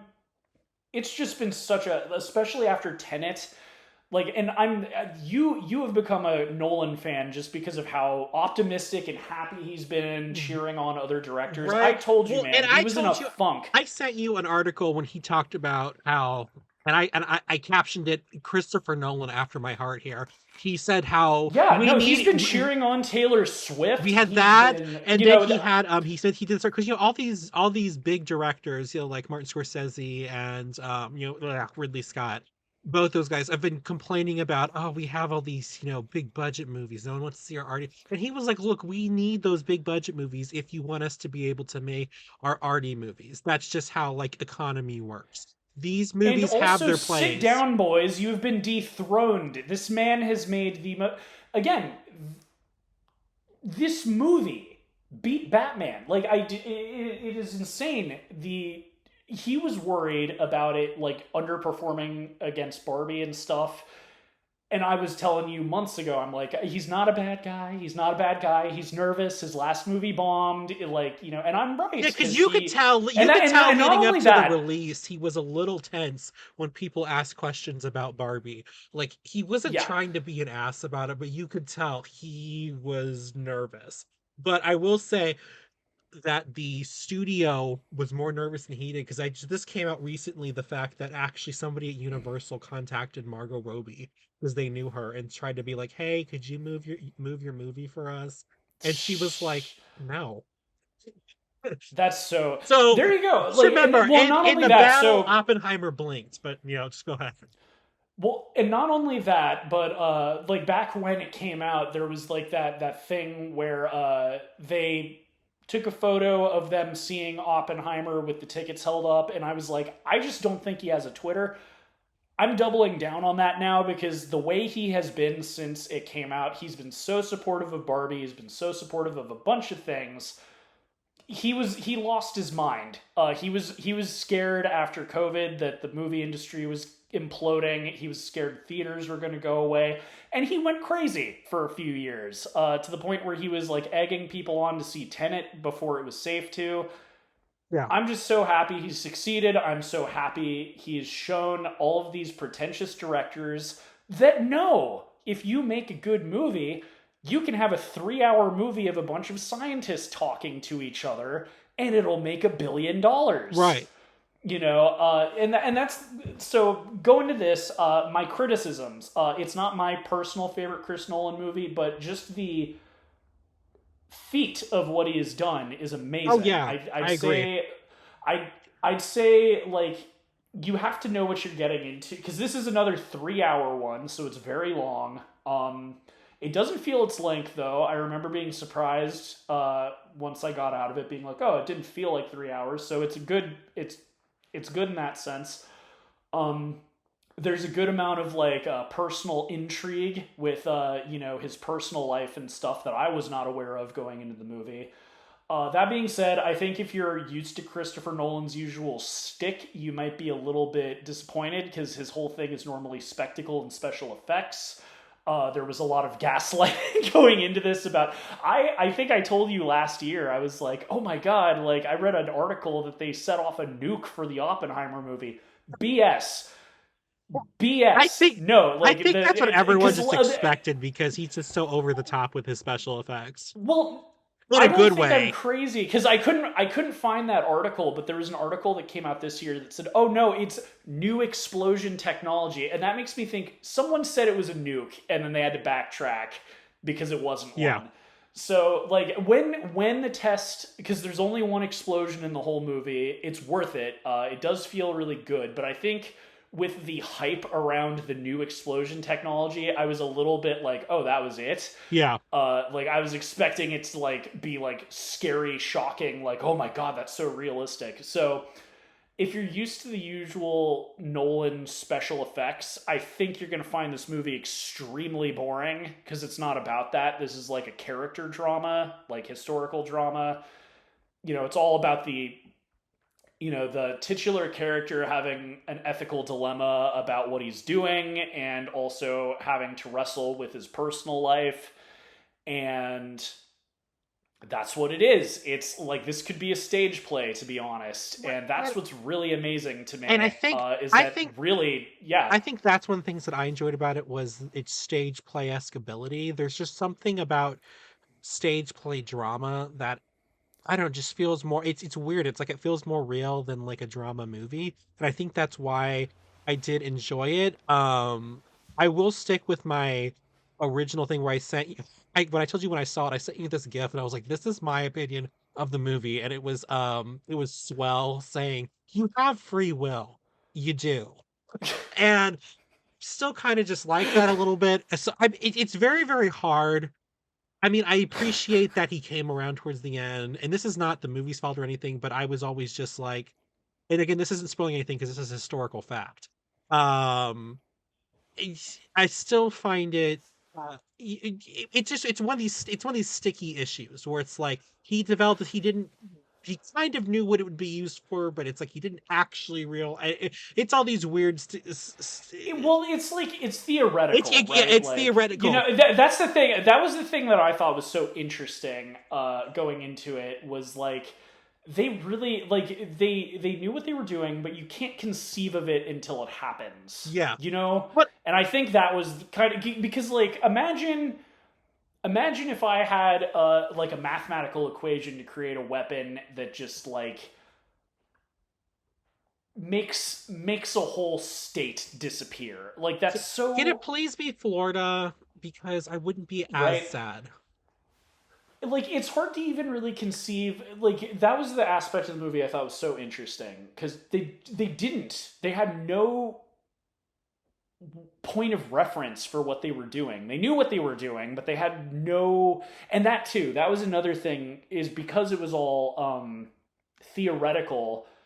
That was like a whole scary aspect of the movie that you kind of like it was nerve-wracking even though I know that it didn't happen, but that was like a thing. What if it doesn't just it's not just like a contained explosion. This could be like a chain reaction. We could destroy the universe with this. I mean, like they thought was going to happen with the hydrogen. That's crazy. Collider. Like, yeah, well, and it kind of exactly like no, because they said like, oh, we almost made a black hole with the hydrogen collider. Let's hope we don't make one. Well, they said they almost did it, but that is what is so wild about the whole story is like, again, like we all know what nukes are. They've been around for a half a century, but it's one of these things. It was the most insane weapon at that time, and they didn't know how bad it was going to be. Like that is what's crazy about it. And I will say though, I do think this is a very timely movie because especially talk about it being theoretical and. It's kind of like you said, it's like they developed this thing. They sort of knew what it was capable of, but it was like in theory. It's like they didn't actually think anybody was going to use it for this. There's so many but with the development of AI right now, I almost feel like this was a warning about AI. Because again, it's one of these things. Yeah, it's almost like that's not necessarily what it is about, but that's to me that's what makes it timely. Is because once again they're like, oh, theoretically we could do all these great stuff with it, but also theoretically you could do all this bad stuff with it that could be irreversible, and we still haven't seen where exactly any of this is going to stop. So hey man, that's why I keep telling you to watch. I keep telling you to watch Dune. That takes place in a future where AI is illegal. So I know, and that's anyway. But that's what I mean. It was like an accidentally timely movie because he wanted to do this regardless. This though is a freaking achievement, and you should be proud of it. 3 out of 4 for me. That's why I think you're not going to be super mad. I gave Barbie a 3 out of 4. I struggled with this one. Personally, I would have given it a 2 out of 5, but because of its cinematic achievement and how well it was done, I'm going to give it a 3 out of 4. There you go. We gave it the same rating. I want him to do a rom-com next. He might. I mean, it wouldn't be out of his... That'd be interesting. I'd be excited to see that. You need to see more of his movies. I genuinely think you'd like some of the... Like I mentioned, The Prestige. The Prestige is one I want to see. You changed your mind on it. fun fact, Oh listeners, God, if you haven't been around since the beginning, we reviewed Memento. T said he didn't like it, and then like a week. changed his mind after we Well, recorded. So, and that's another one you can well, I mean, rewatch. you know what they say about Memento. It's not as good the second time. Um, my running All joke right. got Well, me. finally moving Yeah, on. We go on. talked about some of the best movies of the year. So, oh no, it's your turn actually, because Oppenheimer Oh, was that mine. was okay. So Haunted Mansion. The Haunted Mansion is mine. Yes, drink, Drink, everybody. drink. Hmm. So I went and saw this in the Oh, and you theater. recommended this. This came out the week after Barbie came out, so I do think this hurt it in the box office. I also think it really should have come out. Oh my god, I basically drank this. During Halloween, Yeah, it should right? have. And What was Disney well, thinking? they wanted it to be streaming for Halloween. That's why they did it this way. I think no. I think they bombed. I second conspiracy theory of this episode. I think they did it on purpose. I don't know why, but it feels super intentional because you so okay. So outside of the show, T told me to watch this. And I was like aware that it was coming out. Seen posters. I looked up the trailer because I was curious, and you were like, "Oh, it's so much better than the old one," and I had a feeling it would be because I watched the trailer. I did not see a single like. I had to look up the trailer for this. I saw no ads for this. I saw no promotion for this. And not only that, we talked about this outside of the show, but I'm going to bring it up now. It is weird, and it's not the only time because people were talking about this with the Loki TV show. It is weird for a Disney movie to have product placement. Yeah. Why would a multi-billion-dollar company need to get like was it like Allstate or something? I forget who was in the Haunted Mansion. There was but it CVS, so jarring. there was Burger King. That's what it was. There was a few Yeah, others. I still love them. On this notepad I got from CVS. I mean, like It's so weird. that one For anyone who made sense because the character was kind of supposed to be like a low budget medium, so I get that. But like when we're like they have a conversation about what is it, the jalapeno bites or whatever those things were from Burger King, that was strictly product placement. It's so weird. It's like, and here's the thing. So, for anyone who doesn't know, I assume a lot of you listeners are probably big movie people, so you probably already know this. But for anyone who doesn't know, product placement is usually used for movies that need help getting funded. And that's what's bizarre. And I was even thinking of Hocus Pocus 2 last year. It is weird for Disney of all like and again I was ranting earlier in this episode about the people like cheering on Disney failing this year or whatever, but it is strange again this because spoiler alert, T's right, this is a good movie, but it feels odd. It feels like they didn't care about it. It feels like, especially with how they released it, when they released it, how little marketing it had, that they didn't want it to succeed, and I have no idea why. Because this is a good movie. It's another one of those where it wasn't like mind blowing for me. I don't think it has the same like impact as something like Pirates of the Caribbean. Because one of the nice things about that is like it was like an adventure movie. You could make a series out of it. I think even with like a good Haunted Mansion movie, it's hard to make it like a franchise. You know what I mean? Yeah, T? yeah, no. Like I don't think even with the best case scenario of a Haunted Mansion movie, I don't think you could make like a Haunted Mansion trilogy. Yeah. And I think that's kind of the same with this movie. I think this is really good, and I hope it kind of develops a cult following, but I don't think it's going to be like... Look, well, obviously it bombed at the box office, but I don't think even if they... I don't think you could make a sequel to this. Like, I think it was just like a really good self-contained story. Yeah. Well, and I will say, so one of the things that made this movie really good is if you are a big fan of the ride, like this is my favorite ride at Disney, and I feel like this might be your favorite too, or if not, I know you at least really enjoyed my sister's. My favorite is Space Mountain, but and fun fact, I watched this with my sister, and she really liked it. So you're not alone. It really does take homage and thoughtful consideration a lot of the aspects of the ride, but it's not like, unlike with Super Mario Brothers, it actually has a story of its own. It has characters that are interesting. It was really good. Like I think the two things I pointed out to you that I think you were like, oh, that adds depth to it, is when I pointed out to you that the Gracie Mansion was the one from Disneyland, which is the first one, Yes. and the other one was modeled Yes. after the Disney World mansion. Well, I told that to my sister too because we've never been to Disney Okay. World. I've watched ride throughs myself because I used to get really into that, especially during really blizzardy years on the East Coast when I wanted to pretend I was somewhere warm. But yeah, like when you mentioned that, I was like, you're right, and I explained that to my sister, and she really liked that Well, too. and then No, the and also no spoilers. Again, that's like the one rule for this, but I loved the villain.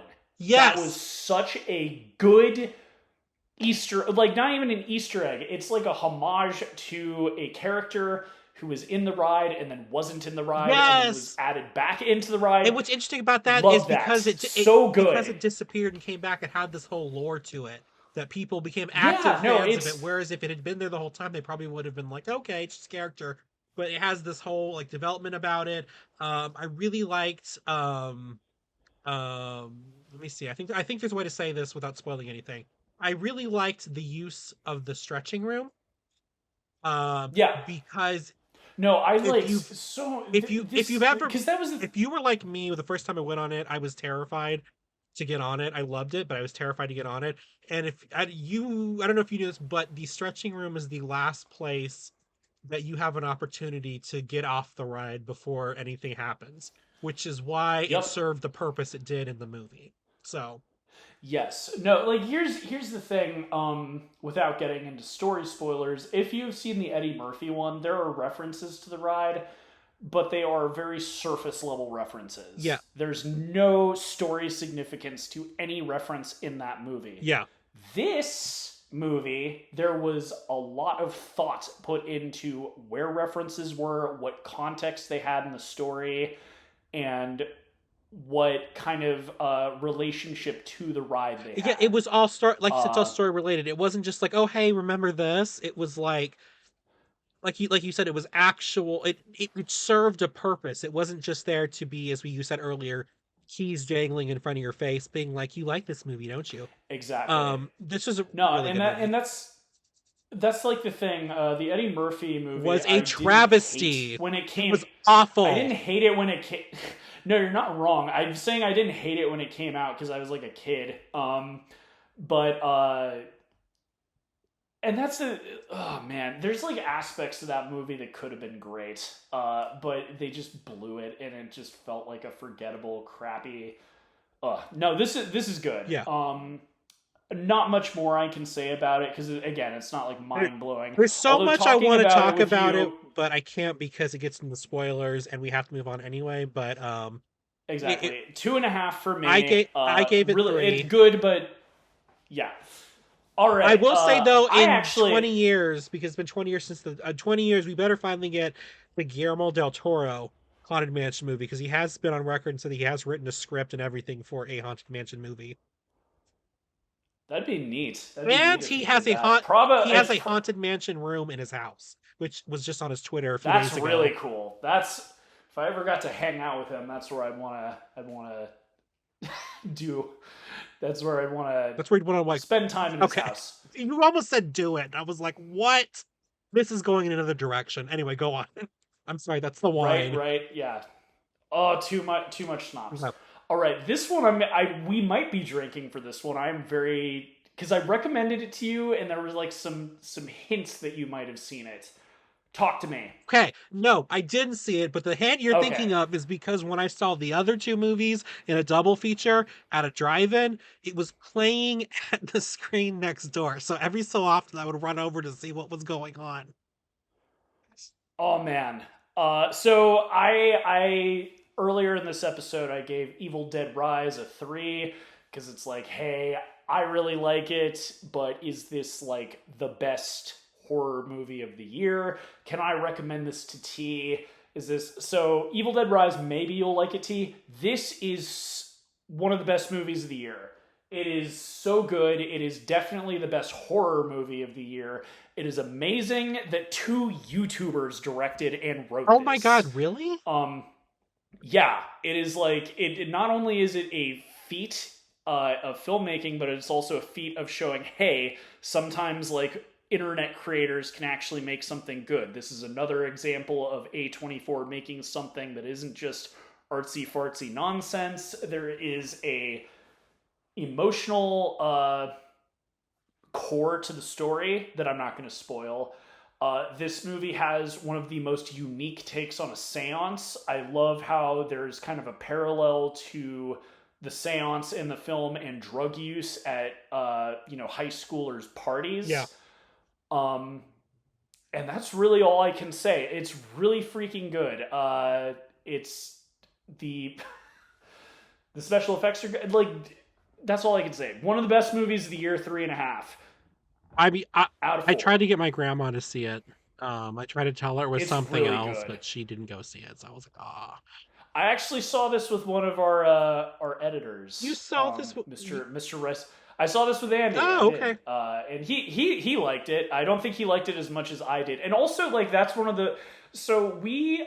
I don't know about you, T. I literally rated everything today because I like to think about it over the course of a year because I might really like a movie when I see it, and then 6 months later I might be like, oh, it was good, but it wasn't that good.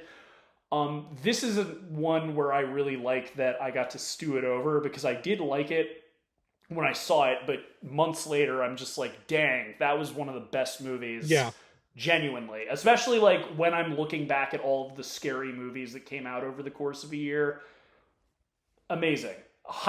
I think you'll love it, genuinely. I think it'll be one of the A24 movies you don't Hate I'll be bringing up whenever you like hate on A24. I'll be like, oh, but what about Talk to Me? them What about Eighth Grade? with their $200 shirts. Anyway.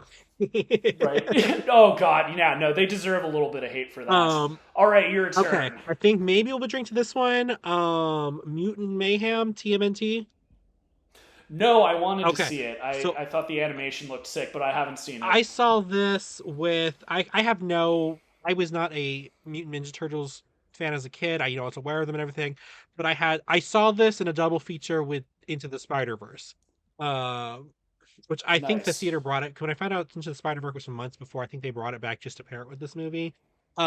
But this was a really I have no connection to this film. I mean to these characters at all, but I really enjoyed this movie. Its art style was amazing. I really liked the character of April that they did. I liked the story. I just and I know it's gonna sound bad, but it's like I don't really remember what the story is now, but I remember really enjoying this. Um, and this I think this is what I was saying when Talk to Me was it was a Talk to Me. Oh yeah, it was a next door was a double feature with Barbie and Talk to Me. That's what was weird. Um, but I really like this movie. Like I said, I don't remember what it's about, which sounds bad, but it's been like 9 months and I will forget things. But I just remember I really like the story. I remember specifically liking the character, the way they characterized April. The art style was amazing. And I don't forget what his name is, but I really liked the portrayal of the rat father person. Um, don't remember what his name is. Uh, but Master yes, Splinter. Splinter. It was really good, really enjoyed it. I do recommend seeing it. Um I gave it a I went ahead at the time and gave it a 3 out of 4. I think I might lower that Nice. now to 2.5. No, I'm gonna keep it at 3 because I really enjoyed it and I would watch it again. It looked really good. I grew up with the Ninja Turtles. I actually remember a few years ago you said you saw the live action one from the 80s and really enjoyed Yes, it. because my mom put it on because she said that she remembers when she worked in the theaters and it was playing and she enjoyed it. Which is funny, the live action one from the 80s or whatever, the person who plays April in it plays the mom in Halloween Town. Oh my God, you're right. Oh my God. Yeah. Two. So two things. One, who's your favorite turtle? I'm a Leonardo guy. Okay. Anyone listening to this on YouTube, leave your favorite Ninja Turtle in the comments. Okay. But what about Don't you? hate Who's your me, but favorite I don't turtle? remember the differences between them. Okay, Leo is the blue one. He's very straight edge and by the rules. Rafi is the red one. He's the hothead, edgy kind of one who wants to go off on his own. Mikey's the orange one. He's the goofball. He's the youngest one. And then Donnie is the purple one, and he's the nerd. Okay, I think the orange one is the one I remember liking the most. So many people like Mikey. He's the fun one. He always likes to dance and party and eat pizza. And then the other thing is just a high, I know one of our subscribers on YouTube is a gamer, but I think it came out 2 years ago. But Shredder's Revenge, it's a very new retro style video game, Yeah. but it's a multiplayer Ninja Turtles game with up to 7 playable characters, including April, based on the 80s TV show. And you can play online with 6 people. Okay. So, recommendation. I think you'd like it. It's really fun. Cool, cool. Well, on to the next for you, sir. All right, I am up to Elemental. Oh yeah, I didn't see that one. It was one that I didn't want to see, and then when I found out that it was actually good or doing better, I was like, oh, maybe I should see this. And I then I think didn't. literally all of the Disney movies I saw this year were on Disney Plus. So maybe I'm part of the problem with Disney failing, but again, this isn't even a conspiracy. So Elemental, fun fact, maybe you know this. So it was bombing, Yeah, but it was making enough to stay in theaters, and over the course of like 4 months, it made a profit, yeah. and critics liked it, and so I saw the trailer. I wasn't impressed.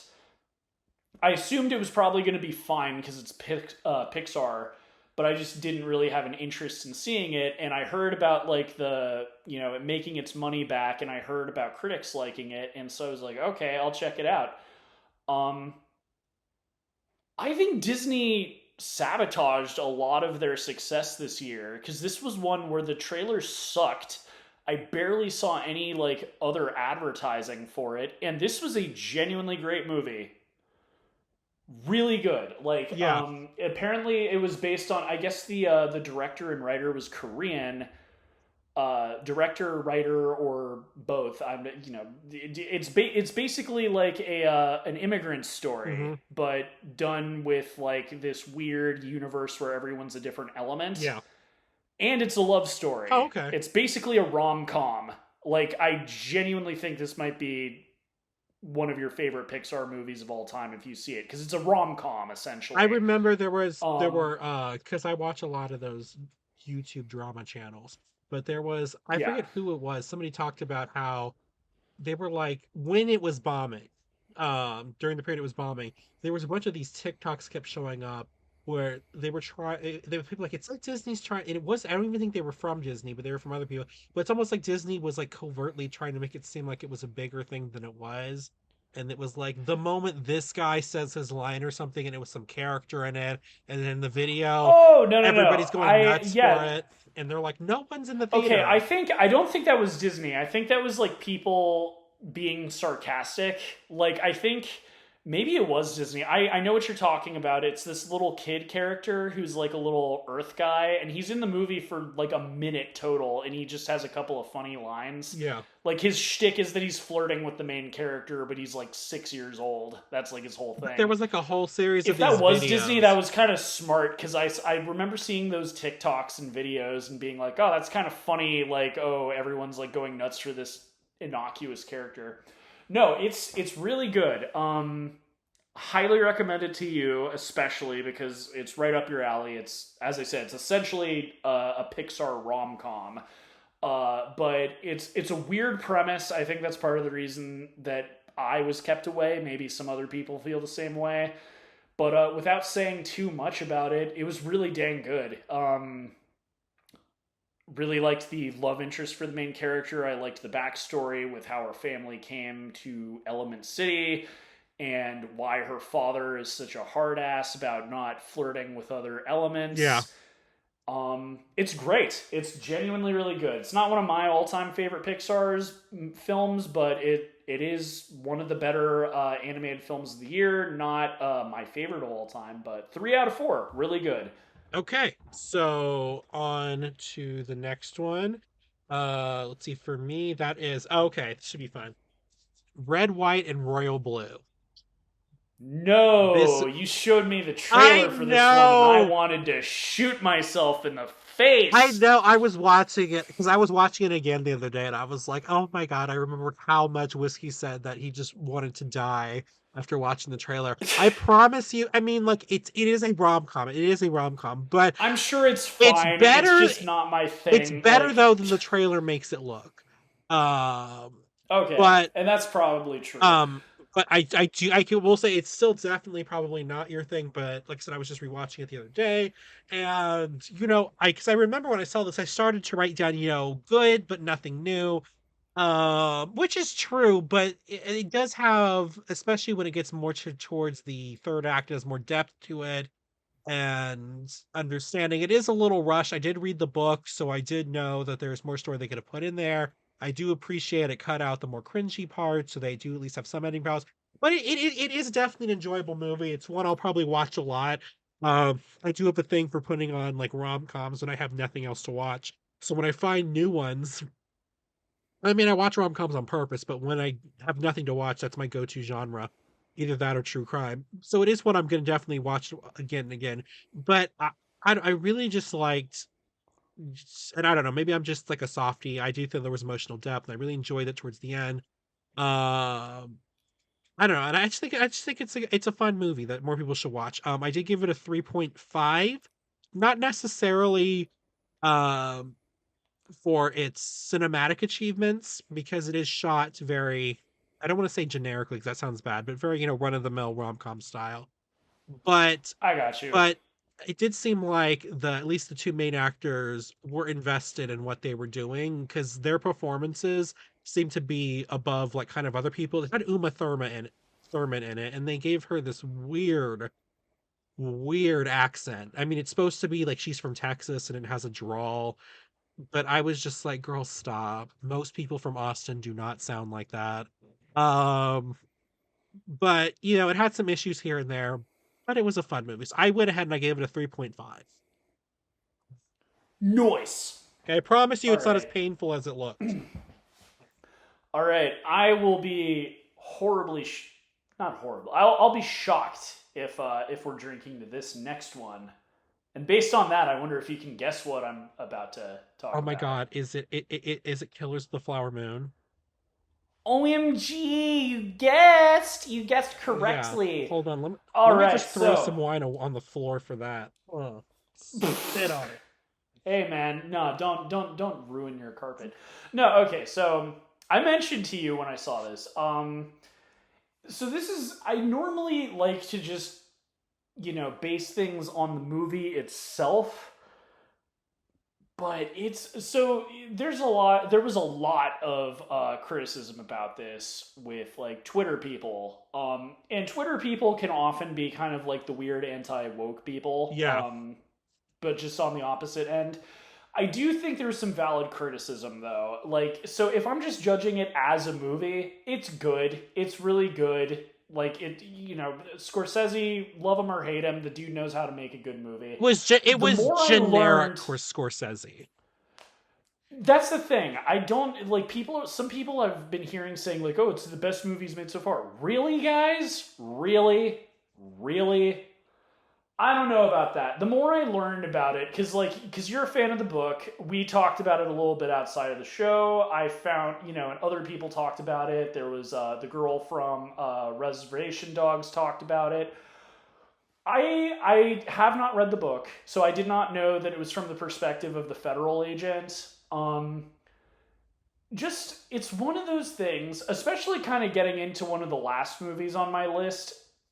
There's a point in a director's career where if you want a story to be told, but maybe that you're not the person to tell the story, you can produce the Yeah. movie and give it to a director you respect. I think that is what he should have done.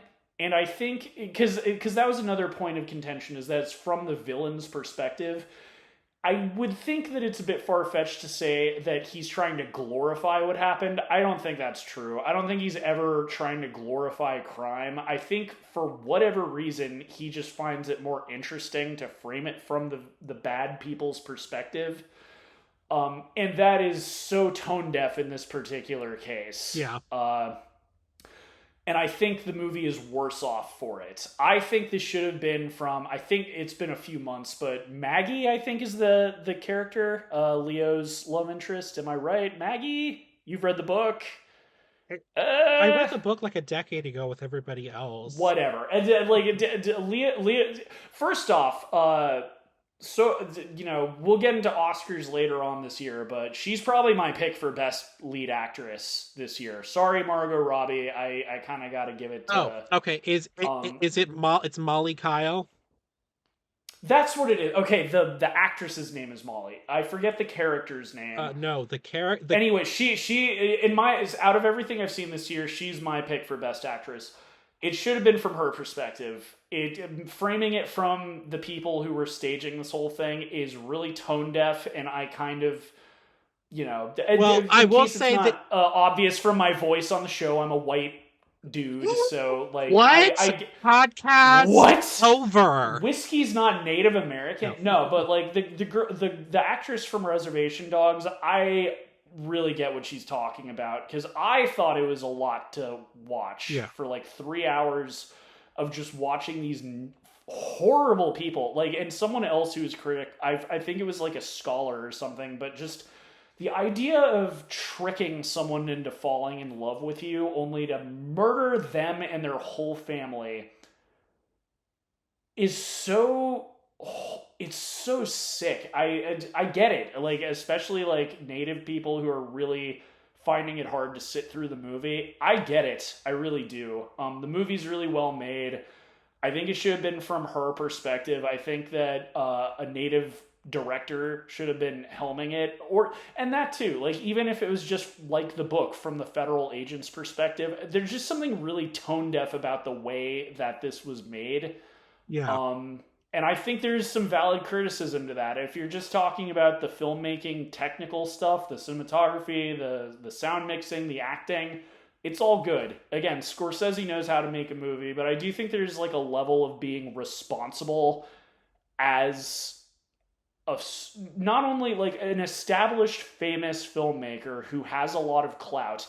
That's part of the reason like I will defend this movie a little bit is I like the fact that he is using like this story is going to be well known because he made this movie. Okay. The book was already popular, but for people like me who did not read the book and just are into movies, now I know about this story and I'd never heard about it before. So in that sense, I do think it is good that this movie came out. But he could have produced it and given it to someone else and still had his name attached, and it would have been better for it. So Well, I will tell because you. of all of that, Go on. so because of all of that, like normally I do like to critique movies purely based on the filmmaking.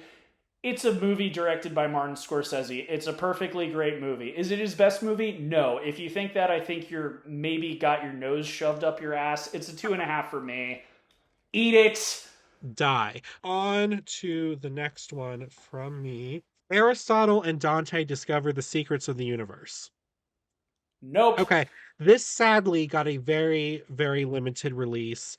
Um, it is a Hispanic movie once again. It's not in Spanish, but it is produced by a lot of Hispanic-led companies. And it's actually an adaptation of one of my favorite books, who incidentally, I do is a friend of one of my cousins. Um, I'm not saying there's bias there, but it is a very, very good book. And they did the best what they could with this adaptation. Because I think one of the things that made the book so well is how profound the wording was without being pretentious, which is hard to translate here. But they did the best they could, and I do think it is an adequate adaptation of it, and it's one that I really enjoyed. And it got all the important parts in there.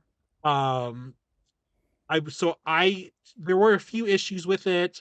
One of them being that it's set in El Paso, Texas, and they for some reason filmed it in I think it's in Spain, because I was like, this doesn't look like El Paso at all. Um, because if you've ever been to El Paso, it's like dirt and rocks and stuff.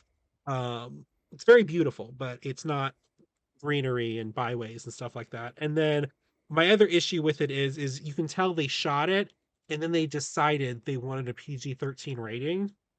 So they went back and they dubbed over some of the lines. Because you can tell that the mouth is not saying what the character is saying. But it with all that aside, it is a very heartfelt movie. It is really a movie about discovering one's sexuality, discovering oneself. I'm not going to say it's a coming of age movie because I feel like that has a certain connotations to what it's about. Um, I'm gonna call this a coming of self movie.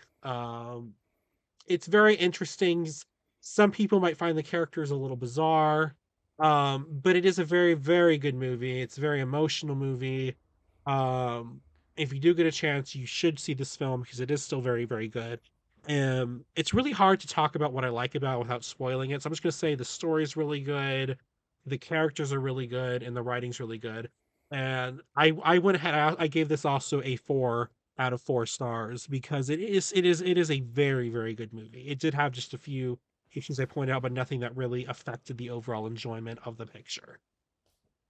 Nice. What was it called again? Aristotle and Dante discover the secrets of the universe. All right. Alrighty. All right. Well, for my next one, how can I hint at what it is? Are you ready for it, T? Oh my God! Yay! Is this one? Taylor Swift and the Eras Tour. Yes. Okay, hang on. I need to take a huge drink for that one. T's taking 2 shots for this one. Listen, I'm almost done with my bottle of wine. I'm almost done with my schnapps. This is gonna be, and that too. The recording is going forever. This is a good episode. This is gonna be a short one. So many movies. So many. Well, we're trying. That's the funny part is we have stuff to say. All right, drink batch. So this is the other movie I think you're gonna forgive me for giving Barbie a 3. So now that I've seen it, we talked about this on a previous episode, and I asked you, do you think it's a concert movie? You are absolutely right. It is a concert movie. It is a movie. Really good. Disappointing that she didn't direct it, but she's still literally on tour. Yeah. So, as if she'd have time. I also asked you if there was a narrative. There is. And that's... So I did not realize how long this was going to be. I learned so much about Taylor Swift watching this movie. It's super long. I didn't realize, I learned, okay, she made a bunch of albums and didn't go on tour. There's also kind of some tie-in with the whole Taylor's version. Right. Because a bunch of these albums are, tied up in her old, and she's re-recording them. If you don't know, my viewing of this was also great. Everyone was super respectful. No annoying people getting up and dancing and being disruptive. Also, it was a matinee showing, so it was not. Everyone was crowded. in school. Right. It was really good though. Like I said, I learned a lot. I learned that aesthetically, I really like the. Let me see. Folklore and Evermore eras. Aesthetically, musically, I really like Red in 1989. I already knew I liked 1989 when that came out because that was a really good album. This movie's super good. I learned also, I discovered a bunch of songs that I really like. It also kind of changed because I wasn't super into the newest album that you were showing me, but I've changed my mind. Mastermind's really good. Yes. Just so many, I loved her little acoustic thing. It's great. It's and that too. So normally I would have been oh, it would have been nice if there was a story element. There is one. It's just in the concert. That's the thing. There was a trailer for Beyonce's movie. Yeah. That was also a concert movie, and it looked like she had some documentary kind of stuff from behind the scenes, and that's what I was sort of expecting. There is a narrative. It's just sort of built into the tour, so she didn't need to shoot anything extra. But man, she puts on a great show. A lot of it, I've talked about it every once in a while on this show, but I'm a bit of a metalhead, and this has a lot of similarities to what I like about heavy metal shows because they're very involved, I guess. Yeah. Theatrical. There's a lot of set dressing and stuff. There's some really cool moments. As I said, learned a bunch of new songs. I referenced. I'd never heard "Are You Ready for It?" Oh my Or "Are You God. Ready for It?" Like You hadn't? the titles for some of her songs, man. She's like up there with Fall Out Boy. Like my all time favorite Tay Swift song is "I Knew You Were Trouble When You Walked Yeah. In," but I was just like calling the song "Trouble" because my God, that is a Yes, it mouthful. is. Great movie. Big time sink, but really good. If you are new to Taylor Swift, you'll learn a lot. You'll learn which music you prefer. And that too, like each of her quote unquote eras are very different from each other. So if you don't like folklore, you might like Red. If you don't like Red, you might like Evermore or Red or Lover or like each one of her albums is super distinct. So, you'll probably find something you like. And it is a massive, like this is the Taylor Swift movie. I don't think she could really outdo this. Right. Like unless she makes like a sequel to it like 20 years from now, I don't really The think she could other outdo a eras. concert movie like this. Yeah, who knows? But yeah, really good. 3.5, which is why I think you'll forgive me for only giving Barbie a 3. It's actually I'm actually shocked that you didn't say Reputation was your favorite era. With you liking metal, I'm very deep into the schnapps, and also I'm kind of going off of memory. So Reputation might be my favorite. Like that was I'm the just one going off of the songs with the snakes and the Are You Ready for It? Oh, that's the one with "Are You Ready for?" Okay, no. So that's one of my new favorite songs by her. Yeah. Which is like I was trying to figure out what era that was from, and I could have sworn that it said it was from Lover. It's too much. It was a bit of an overload. But yeah, Reputation might be. I should listen. I should listen to some of her albums. Maybe I made a fan out of you because that's the next Taylor's version to be released is Reputation. Well, speaking of metal, like that's something I almost got it for myself too. There's a kind of spoof Taylor Swift shirt floating around where it's her. It says Taylor Swift, but it's in like metal fonts, and it's got like a cow skull on it. Like it looks basically like a metal. It's like a metal band. It's like if Taylor Swift was a metal band instead of her, and I was going to get it for myself, but I couldn't find it. Like I got an ad for it, but I couldn't. Anyway, yeah. Well, like I would wear that shirt unironically. So maybe next year for Christmas or my birthday. I did send you a sort of Taylor shirt this year for Christmas. Yes, no, and that was a cool. The shirt. Alamo Drafthouse shirt. Which I remembered you loved the Alamo Drafthouse experience. I was like, here, have the Taylor's version. Alamo, sure. But yes, this was an incredible movie, and really props to her for, basically outsmarting the movie industry and ticking off a bunch of studios because she went to all the studios first, and they all basically either weren't interested or wanted to put it out like in 2 years or something. And she was like, why would I do that? Then there's no interest, there's no, so she basically went to AMC and distributed it herself. Which I think even Christopher Nolan said that props to her for figuring this out because I couldn't do that. No, he was saying good for her, and also like no, as I said, he's had a full redemption this year. He's been so nice to so many people, and just anyway. I'm just glad that this movie and another one I'm going to talk about this podcast kept Killers from the Flower Moon from ever being number one. But it's not going to be. I don't think it's going to win. No. We'll see for the Oscars. No, I'm talking about being number one at the box office. Oh God, no. Like, and that's the thing too. Scorsese hasn't been like, unless the last time he had like a super mega hit, I think was like Wolf of Wall Street, and that makes sense because it's like kind of a fun movie. It's also one of the few movies where like no one gets murdered. Yeah. Like, it's sort of a quintessential frat bro movie, but okay, whatever. It's like everyone getting high and doing stupid stuff. Which interesting that we're talking about Taylor when you said that, because actually one of the songs in the tour, The Man, the video for it the cinematography was done by the cinematographer for Wolf of Wall Street.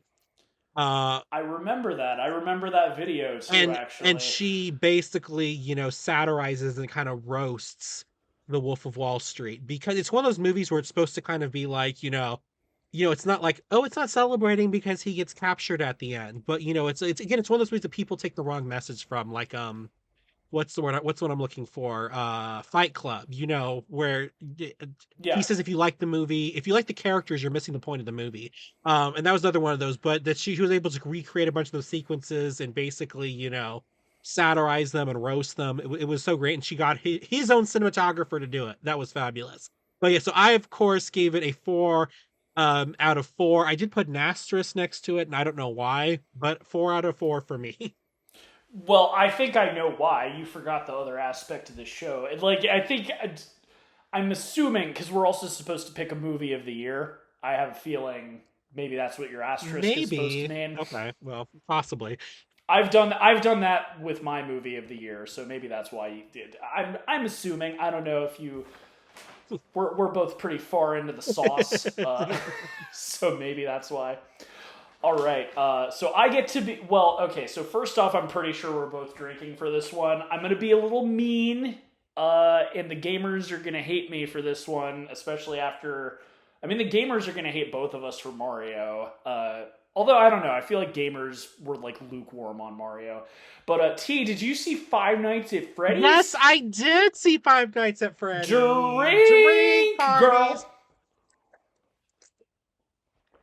Drunk whiskey Well, is more fun. I think you might get mad at me for this one, but I'm gonna let you start off. What did you think of Five Nights at Freddy's? So I liked it. I will say it was missing something, and I couldn't quite put my finger on what it was. Josh Hutcherson was fine in it. I do think that the woman cop and the little girl's acting left a little to be desired. I really did like though how they leaned heavily into the lore. And I liked how they humanized the animatronics. They and I'm assuming people who are listening know what Five Nights at Freddy's is. It's haunted animatronics. They're haunted by children who were murdered. Um, but I really liked how they did. But one of the things I like, and I feel like you didn't like, and a lot of people didn't like, is how not scary and not as violent as it was. Like I know it was PG-13. Nope. A lot of people were Nope. okay. Well, I'm just telling you, No, I know. a lot of people were like, "Oh, PG-13, really?" And I'm just like, y'all, what do you expect? This is a game where the violence is technically implied. Nothing really happens on screen because when your character dies, it just goes Technically, the story's implied too. yeah, it just goes black. So I mean, I like Josh Hutcherson, his character. I liked his story of his character. I liked how he ended up there. I liked sort of the twist at the end, which does kind of play into some of the suspected lore that people have interpreted from Yeah. it. There was something missing from it, and I don't know what it was. I wanted something more from it, but I don't know what it is because they really got a lot of the game Easter eggs in there. They got Matt Pat's in it, and apparently a bunch of the YouTubers are in there. I noticed Matt Pat's in there. who's Matt Pat? Game Theory. No, but who was he? Matthew Who Patrick. was he in the movie? Oh, he's the waiter where he's like, it's just a theory. Oh, that guy. Okay. That was him. Okay. See, I like it, but there was just something that was missing from it. I don't know what it was. So okay. Maybe you could put your I'm gonna finger on start it. off. Oh, I can put my finger on it. As I said, I'm gonna be a little mean. The gamers are gonna hate me for this one because I mean, congrats. This made a ton of money. And not only did it make a ton of money, but it was released on streaming the same day it came out in theaters and still made a ton of money. Yeah. So everyone went to see this. I was pleasantly surprised initially. I was watching this and I was like, whoa, this looks really good. And even when the animatronics showed up, I was like, this looks so much better than it could have looked. Yeah. And there were a bunch of Five Nights at Freddy's clone movies that came out over the last 2 or 3 years that looked like garbage. One of which was Nicolas Cage they got to star in so that they could get some people tricked into going to see it. production wise, and that too, like that never changes. I think visually this movie's great. I think the animatronics look better than they would could have looked. For what is Josh Hutcherson, frankly, is good throughout the whole Yeah. thing. I don't think he's a bad actor or anything. I think he did great with the material. The problem and why I can't really get into all of my problems on this episode of the show is because all of my issues with this are 100,000% with the writing. Okay. Um, so with being as un like in case no spoilers, the first act, the first 30 minutes or so is perfect. I was actually interested in the movie and I was enjoying it. It takes a swan dive into crazy town. It goes off the rails. Some of the stuff I know is like implied lore from the games, but it doesn't make any logical sense. Right. There's like characters that act crazy, or just, and that too. I know who the villain was. Like I called it within the beginning of the movie, which that's not even the problem. I didn't. Like the animatronics. The way like their motivation doesn't make any sense. The daughter of the villain, like it goes into crazy town. Like I said, nothing makes sense. Nothing. It's bad. Right. It gets so bad. It gets so. But no, I don't think it's not because of it not being scary. PG-13 horror movies are a totally like legitimate, ecosystem. We reviewed Krampus on Christmas a few years ago. That's like in the same space as this.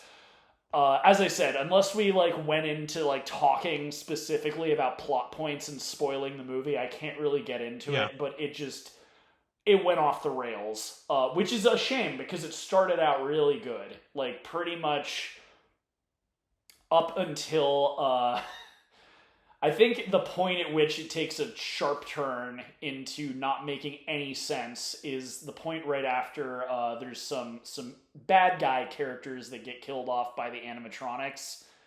And right after that, it just starts getting crazier and crazier to the point. And again, like I feel like fans of the game would just be like, "Oh no, it's explained in the game." Well, we're watching the movie, not playing the game. It doesn't matter. Yeah, exactly. It's the same thing with Mario. It's like it doesn't matter. Like this is a movie. Like it works in the game, and that too. Like again, without getting into spoilers, I was not aware of the implied lore about what spirits inhabit the animatronics. I did not know about that. I think I kind of probably tuned out of the whole FNAF lore thing at that point. So I was obsessed. I wasn't sure about that. For sure. But the spirits inhabiting the animatronics, their motivation didn't make any sense considering who the villain was, in my opinion. Which, again, the whole thing's a shame. I thought it was set up really well. I liked Josh Hutcherson's backstory with his brother. Yeah. The first 30 minutes is great. It could have been actually a really good movie, and it just screwed itself. Especially, again, visually, despite my problems with the script, it looks really good for the whole movie. So, we'll say... Sorry, gamers, 1.5 for me. So I will say, my only issue with the visuals was the cupcake. I feel like in some scenes the cupcake didn't look right. I feel like my major issues occur with when things starting to be tied up and making some sort of sense at the end. But I don't necessarily think that's the movie's fault. I do feel like the Five Nights at Freddy's franchise had this problem to begin with, because I call it the Star Wars problem, where basically the developer created the first game and there really wasn't any like lore. There was an explanation for everything. It made sense, but then they decided to add the lore, or at least add a lot more of the lore to it. And then it kind of became like how parts of A New Hope don't make sense because they changed everybody's relationships and motivations and stuff because they realized they were getting a sequel. That's kind of what it's almost like they backbuilt the lore. And so that's why some of it doesn't make sense. And it really shines brightly in a movie where they're trying to put all the lore in there. Because like I said, the original game, which is what the movie is, at least story-wise, is supposed to be based on, it did not have as much of it. Had some of it. It was kind of like, ooh, this spooky thing happened, but it wasn't like the full lore like they show in the movie. And I think that's where a lot of your problems come from, which I can see. But I feel like as somebody who knows the lore and everything and has, made apologies for it, being back built, I still feel like there was two twists at the end. One of them I liked, one of them I didn't like, and I feel like I I feel like I'm gonna agree with him. It wasn't scary enough. Like I don't need it to be terrifying, and I didn't need lots of gore, but I did think there should be more scares. But I really did appreciate that it didn't lean on jump scares. There was like almost No, no jump scares in this movie. as I said, my problem is with the writing. As a horror fan, that whole like a PG-13 horror movie is totally fine. Like again, I think a year ago is when we reviewed Poltergeist. That was rated PG at the time. Nowadays that'd be PG-13. That's also like a good family horror movie. Yeah. Same as Krampus. This, I don't have a problem with quote unquote how scary it is, gore. Like it didn't need any of that. That's fine. It's just with the writing is my issue. Well, and as I said, it's a shame. It's a shame I can't spoil the crap out of this movie because and also like this episode is running along, but that's my issue. Purely with the writing. But I hated the writing so much that it lowered everything else down. I gave this a 2 out of 4 because it was serviceable. I did enjoy it. I didn't enjoy it enough to get a 2.5, but it is something that I would put on again, but I realize it's not the greatest. I think I think another issue that I just want to bring up really quickly is the fact that there are so many plot holes at the end. Like why is nobody why is nobody asking questions about anything?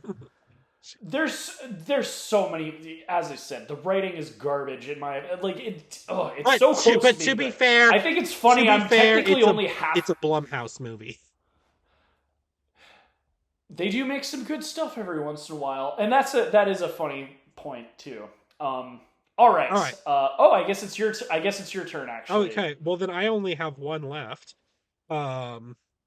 All right, that's good because we're running out of time, and I've got 3 left, so I can go through them quick. Okay. So what's yours? Okay.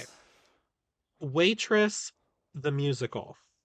Now, I know. Okay, and I'm putting an asterisk on this. Okay. Because we had a discussion about if recorded performances counted or not, and I wasn't going to include it except for the way that it is shot, because I have seen this is okay. So people know this is a stage production that is put on and it did tours and everything called Waitress. The reason I included it in my list is because the way it was shot, I got a whole new perspective on everything. And they really did try to, because we're not seeing it live, where we can't see what the staging means or what the background means or what the lack of stuff means. They should try to make up with that by being very careful and thoughtful and intentional about how camera framing, placement worked, all that sort of stuff. So they really did try to take this live performance and make it a movie. Like it wasn't just like I was watching the performance, from a standard shot, if that's what I mean. We were up, we were in the action, we were filling in the gaps that we couldn't see because we couldn't see the whole stage. That is why I included it. So I hope you will forgive me for including this.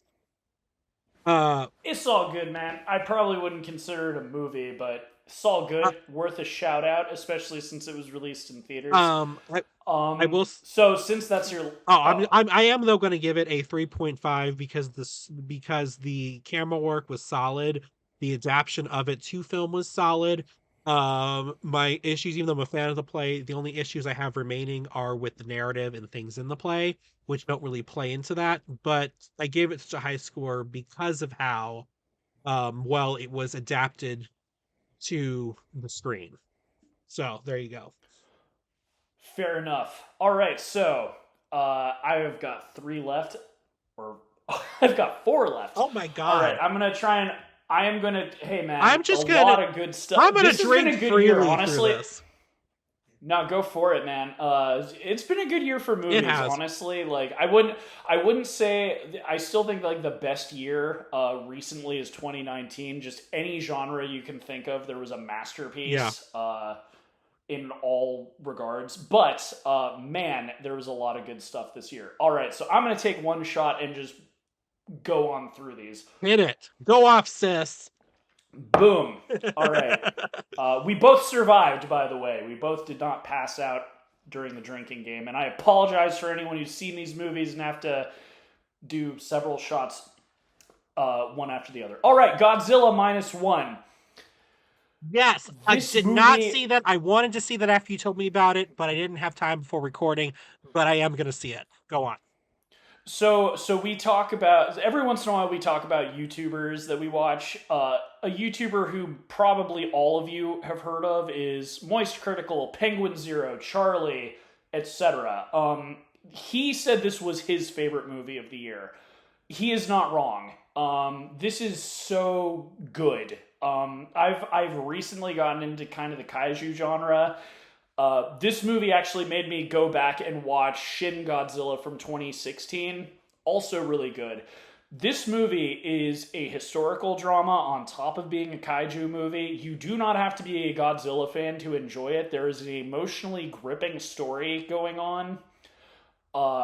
It's amazing. And that too, Moist Critical, Charlie, Penguin Zero, whatever you call him, he brought this up too. This movie was made for pennies compared to what a Hollywood movie is made for, and you would not be able to tell the difference. The special effects are dazzling in this movie, and it's crazy. It shows how much bloat there is in Hollywood. Right, yeah. Amazing, really good writing. You don't have to care about Godzilla. It's one of the best movies of the year, 3.5 out of 4. Yeah, I can't wait to see All right, this one. right. I love the historical drama out of it.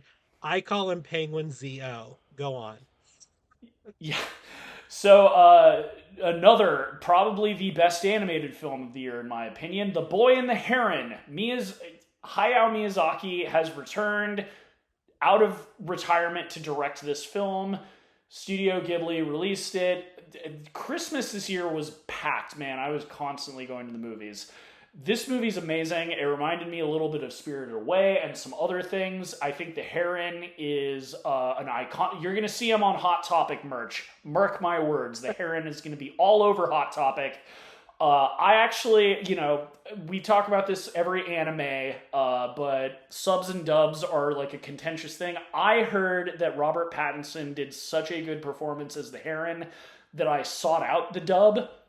So forgive me, anime fans, but I just had to hear it. It's shocking that it's him. You would not know it's Robert Really? Pattinson. And frankly, like, that's the thing with Miyazaki movies. They always get an A-list cast. So Willem Dafoe was the Pelican, I remember. Christian Bale was the boy. There was like everyone was a famous actor. Amazing. The dub or the sub is really good. If you really want to have your mind blown with some amazing voice acting from some A-list actors, get the dub. 3.5 out of 4, probably my animated film of the year. Okay, next, Rebel Moon, Part 1, A Child of Fire. I watched this in hopes that I'd get to be mean, and I only get to be a little bit mean. Some people were saying this is like awful, the worst movie of the year. Once again, I tell you, watch Plane, then tell me what's the worst movie of the year. Snyder is an easy guy to hate on. I do like to give him credit. He has a reputation for being one of the nicest, kindest, like, best directors to work with as a person. Also, I find it interesting every time I watch one of his movies nowadays. It has some of the best diverse casting. You see a lot of people of color. You see women in leading roles. And there's no one dictating that. And also, weirdly, no one bitching about how woke it is or whatever. So I watched this assuming to watch a Star Wars clone that sucked, and I was only half right. It is a Star Wars clone. And that too, like, speaking of Moist Critical or Penguin Zero, like, he dogged on this. I mean, he's not wrong. It is a Star Wars clone. That's part of the reason I went into it wanting to hate it. I've been a Snyder hater in the past because I find his movies very vapid and brainless. But this is fine. I think he's at his best when he's not trying to be artistic or like like he's good at dumb, pretty entertainment. Like he is a cinematographer before he became a director. He's written like 300 is one of his best movies. It is a stupid movie, but it is a very enjoyably stupid movie. And this is a step in the right direction. After him just kind of bungling all of his DC movies, a year or 2 years ago, he made City of the Dead, like a zombie movie. Frankly, I was not a big fan of that. I don't think we talked about it on the show because it was before we did this marathon review thing. Yeah. I probably would have given it a 1.5, so I can assure anyone listening I am not a Snyder fanboy, but people saying that this is the best movie of the year or the worst movie of the year, you're both crazy. It's fine. You're both it's a Star Wars clone. stupid. You're both crazy, including, frankly, Charlie was kind of being funny about it. Like, he like a poo-poo dog water poo-poo movie. Whatever. Like, he tries to be funny about it. This is not the worst movie of the year. It's fine. It's a 2 out of 4. It's okay. It's good brainless entertainment. I'm kind of curious, like, if it's successful enough on Netflix. I'm willing to see Rebel Moon Part 2. Enter stupid subtitle here. Okay, final movie. Okay. Maestro. Drum roll. Oh, you saw Maestro. Okay.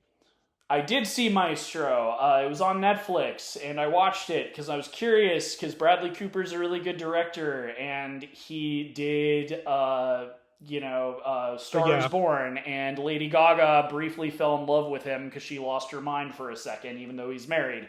Supposedly that's why they broke up. It's really good. I like that. Well, they never dated. He was married when he directed the movie. Anyway, it's good. It's really good. There's, some drama over him wearing a prosthetic nose, which is stupid. Especially, but when that drama happened, everyone was talking about how he looks just like this guy. It's true. He looks just like him, and it's kind of funny. Why are you wearing a prosthetic nose?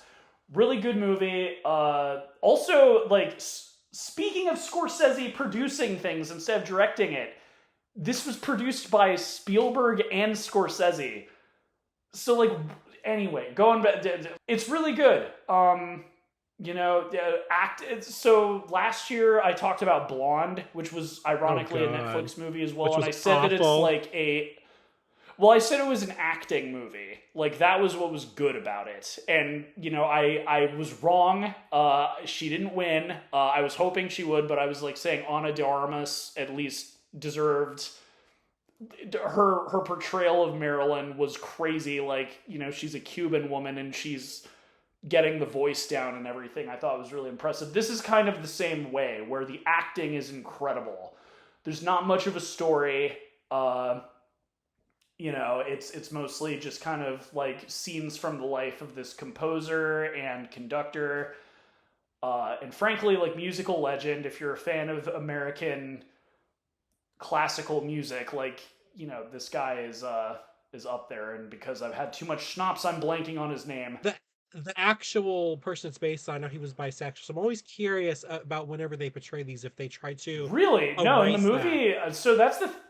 So no. Actually, I was going to recommend this because you're always talking about how there's never any gay or queer movies with a happy ending. Uh-huh. Watch this movie, T. I think you'll like it. It's and that's an interesting, because you were talking about the sex stuff, and I'm like, you know what? I think that might have been an intentional decision, but there's no sex scenes in the movie, including with his wife. Well, then what's it rated R for? Post-sex, where he's lying in bed naked with some guys and with his wife, but I don't think there's ever a sex scene in the whole movie, which is kind of interesting. But no, they do not. In fact, that's kind of the central plot of the movie, is the fact that he is gay and he is living a lie with a woman. But it's not depressing. There's parts of it being sad, but it has a happy ending. You'll see what I mean if you watch it. But as I said, the reason I brought up Blonde was there's movies where there's like specific things that are the best, you know. Sometimes it's like, oh, the cinematography is really good, or sometimes the score is really good. This is like an actor movie. Like, everyone involved in this is acting their butt off and doing a really good job. Man, best actor is going to be, because I bet Ryan Gosling, Cillian Murphy, and Bradley Cooper are at least going to be nominated for best actor this year, and it's going to be a close race because he did a really good job. So, not mind-blowing story or anything, but 3 out of 4. Really good movie. Yeah. Really interesting, not depressing, great biopic. What did you guys think? Are we crazy? Do you hate some of our takes? We're sorry. We're sorry that this is a 3.5-hour episode. We apologize. We hope you at least enjoyed. This is Whiskey's fault. He has to be all intellectual about everything. Oh my goodness. We saw too many movies this year, but how about you? Are you calling the ambulance for your alcohol poisoning? Please let us know in the comments. Check out our backlog of episodes. If you liked this episode, check out how drunk we got last year for last year's thing. And stick with us for an upcoming year of more movies, because we're not going anywhere. But until next time, listeners, I have been Whiskey. And before I answer that question, what was your movie of the year? That was not a question. Oh, that's a good point. My movie of the year... Oh my goodness, it's running too long. Okay, quickly. Schnapps. Yeah. It's the schnapps, and it's also because it's like a 4-hour episode. I'm gonna be weird. Like, it's not the highest rated movie. Anything I gave a 3.5 is basically the best movies of the year. We're allowed to do it based on our opinion, regardless of how objectively we rate things. I'm giving it to Beau is Afraid. I really like original movies. I thought it was very emotionally, good, gripping. I don't have an anxiety issue, but I just feel like the world is so crazy right now that it's kind of a very good topical movie. Even though it's not based on a political opinion or anything, I feel like it's pretty relatable to be scared of going outside these days. So that's my movie of the year. What about you, T? Okay. So don't hate me, but I skipped over a movie. Go for it.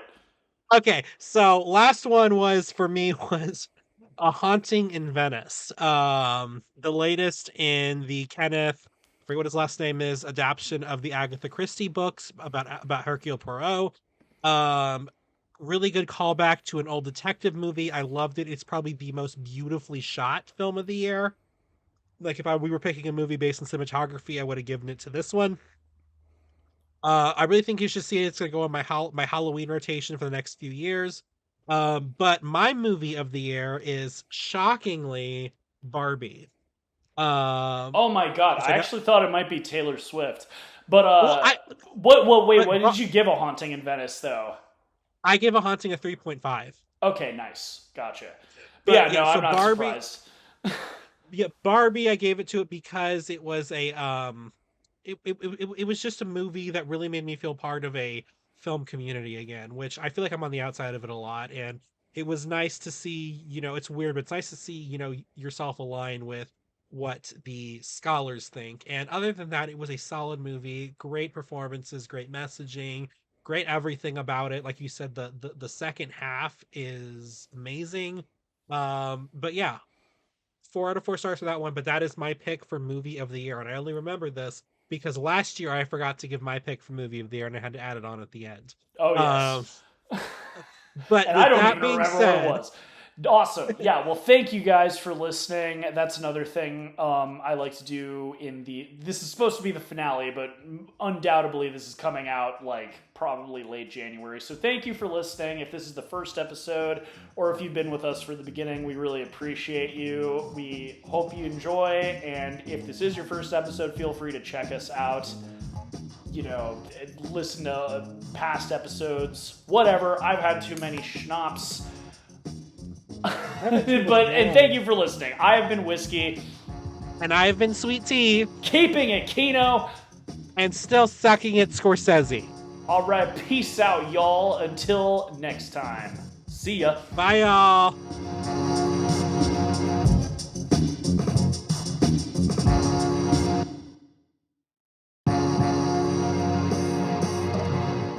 Reels on the Rocks is a production of La Prince Laboratories.